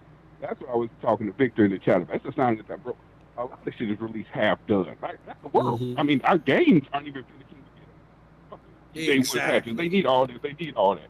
Ain't nothing right now. As consumers, ain't nothing available as is when we buy it. You know what I'm saying? Outside of clothing, any electronic, any product that you get that needs to be updated ain't ready when you bought it. You know what I'm saying? If you need to update, it really wasn't ready when I got it. Yeah. This is what I wanted. That update is what I wanted when I bought it. That is real. So it's just a matter of the times we're living in. And until we as consumers say, hey, you know what? I'm not going to support that until they bring it to us as a whole. Hey, this ain't going to change. So we just got to adapt and deal with it. Well, Ralph, they should know that, man, because of the beta tags that's still slapped on some of these things, man, and all that early access games and all that coming to platforms and stuff, man. I mean, you got to think about it. Like, people, all you had to do, hey, Ralph, the truth will smack you. The truth will smack you in the face. I know I'm talking to a Ralph, man, but the truth will smack you right in the face if you look for it, man. I'm telling you. Right. You know what I'm saying? Hey, it ain't like ain't nobody really producing what they supposed to produce. So if you're riding with the company, then you got to ride with the punches. It's gonna be some good, some bad. Yes. Yep. And if the bad punches are too bad, then you got to make a decision to move on. I don't sit there and make content. Oh, I'm mad at Xbox. I moved on. So if the platform out of the box, if it was too much to bear, if you cried out every one last cry, if you cried out every tear, at some point in time you got to say, okay, well, this isn't for me. But just because Xbox isn't for me, even before the Bethesda deal, I could have said it's over for them. But I said no. Xbox knows how to make their money. I'm not going to call it doom and gloom because it's not for me, and the same applies here. Right, man. You hit him with the B McKnight, man. You hit him with the Brian McKnight. One last cry. Y'all, hey, only on SML episode 34, y'all, that you get MM2K singing. Not only Time After Time by Cyndi Lauper, man. Time After Time. I mean, One Last Cry and all that, and I think you might have dropped another one on us. But look, Ralph, we appreciate you calling in, bro. As always, sir. Man. I see you out there. Hey, Ralph, you can find. Hey, tell them how they can find you on Twitter, man. For all the people that want to hit you up. Yo, I'm just Mr. 1030 wherever you see me. I'm Mr. 1030 on Stadia. I'm Mr. 1030 on Twitter. 1030 Media Group on YouTube. Haven't done any videos yet, but man, yeah, I'm live. I'm out there in the Twitter streets. And I'm always on the videos and the comments trying to help out where I can, fellas. So, number 2, hold on. For your viewers out here. Yes, sir. Number 1, check. In the settings section of your GTV, make sure you have game mode turned on. Actually does improve latency and lag. If you have it, I don't know if it does it automatically, but I went in and turned it on as soon as it was available. So if y'all, the viewers, the chat, if y'all don't have it turned on, turn it on and see if you could tell the difference between how it plays. Because it may help with some of the lag issues some people have. I love that. My dog. I didn't even know, man. See, I'm saying I'm still rocking the CCU. Man, get another call in here. I'm going to hop back in the chat and handle the business. But y'all keep it up. Keep doing what you're doing. Hopefully I'll be in next week for y'all as well, man. Hey, that's man, we appreciate it. Absolutely. Have a great one, brother. Y'all too, man. Y'all too. Later. All right, later. And there you have it, great people. Conversation. 1030 Media Group, man. You heard what he said. You can find him on Twitter. Go out there, follow the brother, man. He's always keeping it real. He's called in before. You know what I mean? Like it's just good to be able to open these phone lines. That's why we do it. Now, I always brag. I get braggadocious when it comes to this. I'm like, man, how many people out there opening up the lines for the people to have come in with their voices and everything and say what they got to say, man? Look, here's the deal. Here on SML Podcast, we do that only because we know that you all have voices as well. You don't want to always hear what we have to say, and we know that sometimes we can't get you all in the chat. The chat is sometimes it moves at the speed of flash, man. I can't keep up with that. So it's good to be able to open up the panel and the platform or whatever for y'all to be a part of this discussion so other people can actually hear your voices and all that stuff, man. That's why we do it. MM2K, anything you want to add to that before we go into the closing phase, man? No, I think you hit it right on the nail. It's important to give people the voice, and I know that and again, we don't want to. I'm not one of those type of people that say because you have criticisms, shut your mouth. I don't, or your criticisms don't agree with me, shut your mouth. Right. I'm not like that. We've seen that in the chat, like, you know what I'm saying? People have different feelings, and like I always say, you can't be wrong for your emotions or your feelings. But what we try to do here is we try to pivot off the facts. We try to pivot off of where is the critical information at, not off of just our feelings, and we in a way to educate. Not to just bring balance to stuff like somebody jump up and says, well, I'm the Pope. And just because there may be other separate people that say, well, yeah, he might be the Pope out of 10, I'm going to go with a fact show me. You know what I'm saying? We don't follow herds. We don't follow cultures. We just follow facts. So I think today's discussion is great. It shows that a lot of people follow those facts as well. And it shows that the majority of people that interact with Stadia, and we've seen this from various outlets, including ourselves when they've done polls and stuff like that, that the majority of people that interact with Stadia are positive about it. So we reflect the community, and we reflect the community pivoting off of facts. This is a great time for Stadia. This is a great time for the community. There are great enhancements happening. And as far as the facts show us, as far as what we've seen on Good Authority Storm, it seems like that there's more to come. So those are my closing thoughts. Yo, and all I want to say is you all have been excellent today, man. Roosevelt Phillips is in the house, man. A new member. I know he just got the new member tag, and I know you highlighted that, man, and everything. But Roosevelt Phillips, man, I've been seeing you around the chat, been doing in many chats, man. So I appreciate you rocking with us today. Everybody else that joined as well, Jay Smith, Bulls for Life, man. Stadia Revolution, 1030 Media Group. Victor Del Maestro, man. Jay Smith, Amanor. We had Dominicano 791J, y'all. We also had Ray Sherrod, the brother. You hear me? Mm-hmm. Liam is in the building. See, I didn't even know Liam was in there. Liam is so cool and quiet. You know what I'm saying? Liam is definitely a supporter. Who else we got? Junior Thanos, of course. G. Millie, who I'm surprised did not call. He must be busy playing Series X or something today, y'all. We got Iman Day in the building, man. Damn. See, and this is what I'm talking about. This is why we open the phone lines, y'all, because when you all started hitting Dominicano? Yeah, I got Dominicano. You know that. Oh, you got it? Okay. For sure. And Dominicano, I meant to tell the story about how Dominicano reached out, man, on Twitter. You know, and I did briefly mention it, but the fact that, you know, he's confident enough in us, MM2K, to seek support. We open it up. We always say this stuff. Hit us up. If you have any issues, we'll find somebody that can help you if we don't know the answer. And that's exactly what's going on. It's a beautiful thing to see, man. We try to do our best. Not only us, others in the community as well. They try to help you out, direct you to the right place without hitting you over the head. Like, you dummy, you don't know what the hell you touching Stadia for if you don't. Nah, that's not what we're going to do. We're going to try to offer whatever support and advice we can, man. This is your boy, you know, G Millie in the house. Hold on one second. Oh, my bad. Okay, I'm sorry. Go ahead. I thought I heard a ghost for a minute, man. Damn, that's why I stopped talking, man. I was like, yo, G Millie just snuck up in my headset. Anyway, yo, Jared, man, hey, you want to play that for the people, man, to let them know why I was checking to make sure we didn't have any new ones today. Oh, all right, and okay. I accidentally bumped that one. That was an oldie but goodie. Oh man, I thought I heard a ghost, bro. I'm telling you. So look, Cherry Man Gaming was in the building, man. Cloud Gaming Extreme. Shout out to everybody. Ace, all y'all over there doing your thing, man. You know what I'm saying? Based on that hellified discussion we had, man. Look, check them out over there. Cloud Gaming Extreme. Absolutely. Crow Resin. We had. Damn, it was just fun, man. It was just a fun ass show. Dazzadini was in the house too. And see, that's what I'm talking about. I didn't even see. Now, you know, I would have shouted out Daz, man. That's my bro. Shout out to Dazzadini. You know? We got Elk New, you know what I'm saying? Yeah, Elk New in the building, man. And I already told you what I thought it said, man. Anyway, but look, it is what it is. you guys came out here in droves today, man, to listen to what we had to say, and we appreciate Charles Oren, man. Of course, I'm not going to forget anybody, I guarantee you. I'm scrolling up. Collins Dynasty, who I didn't even see, who's always supporting us, man. I don't know if I called you out or not. I think I said Gandara 65990 earlier, y'all. Yep, shout out. We had, shout out. damn, Rome Rush was up in here. Let me see. Let's see, man. We had so many people in MM2K. And again, I'm just scrolling up. Squid was in here. Calvin Morgan was in the building. Yes. Boy. Woo. Mr. Barham Plays. There's Rome Rush right there, man. That's the brother right there, y'all. Check out Rome Rush. If you care about PlayStation or you just want to hear a good-ass game discussion when he drops those videos, hit him up on the YouTube channel, Rome Rush, right here. Yo, there's more, but I can't even scroll all the way up. Yo, that's how much chat was going on today, man. Crazy. But anyway, Absolutely.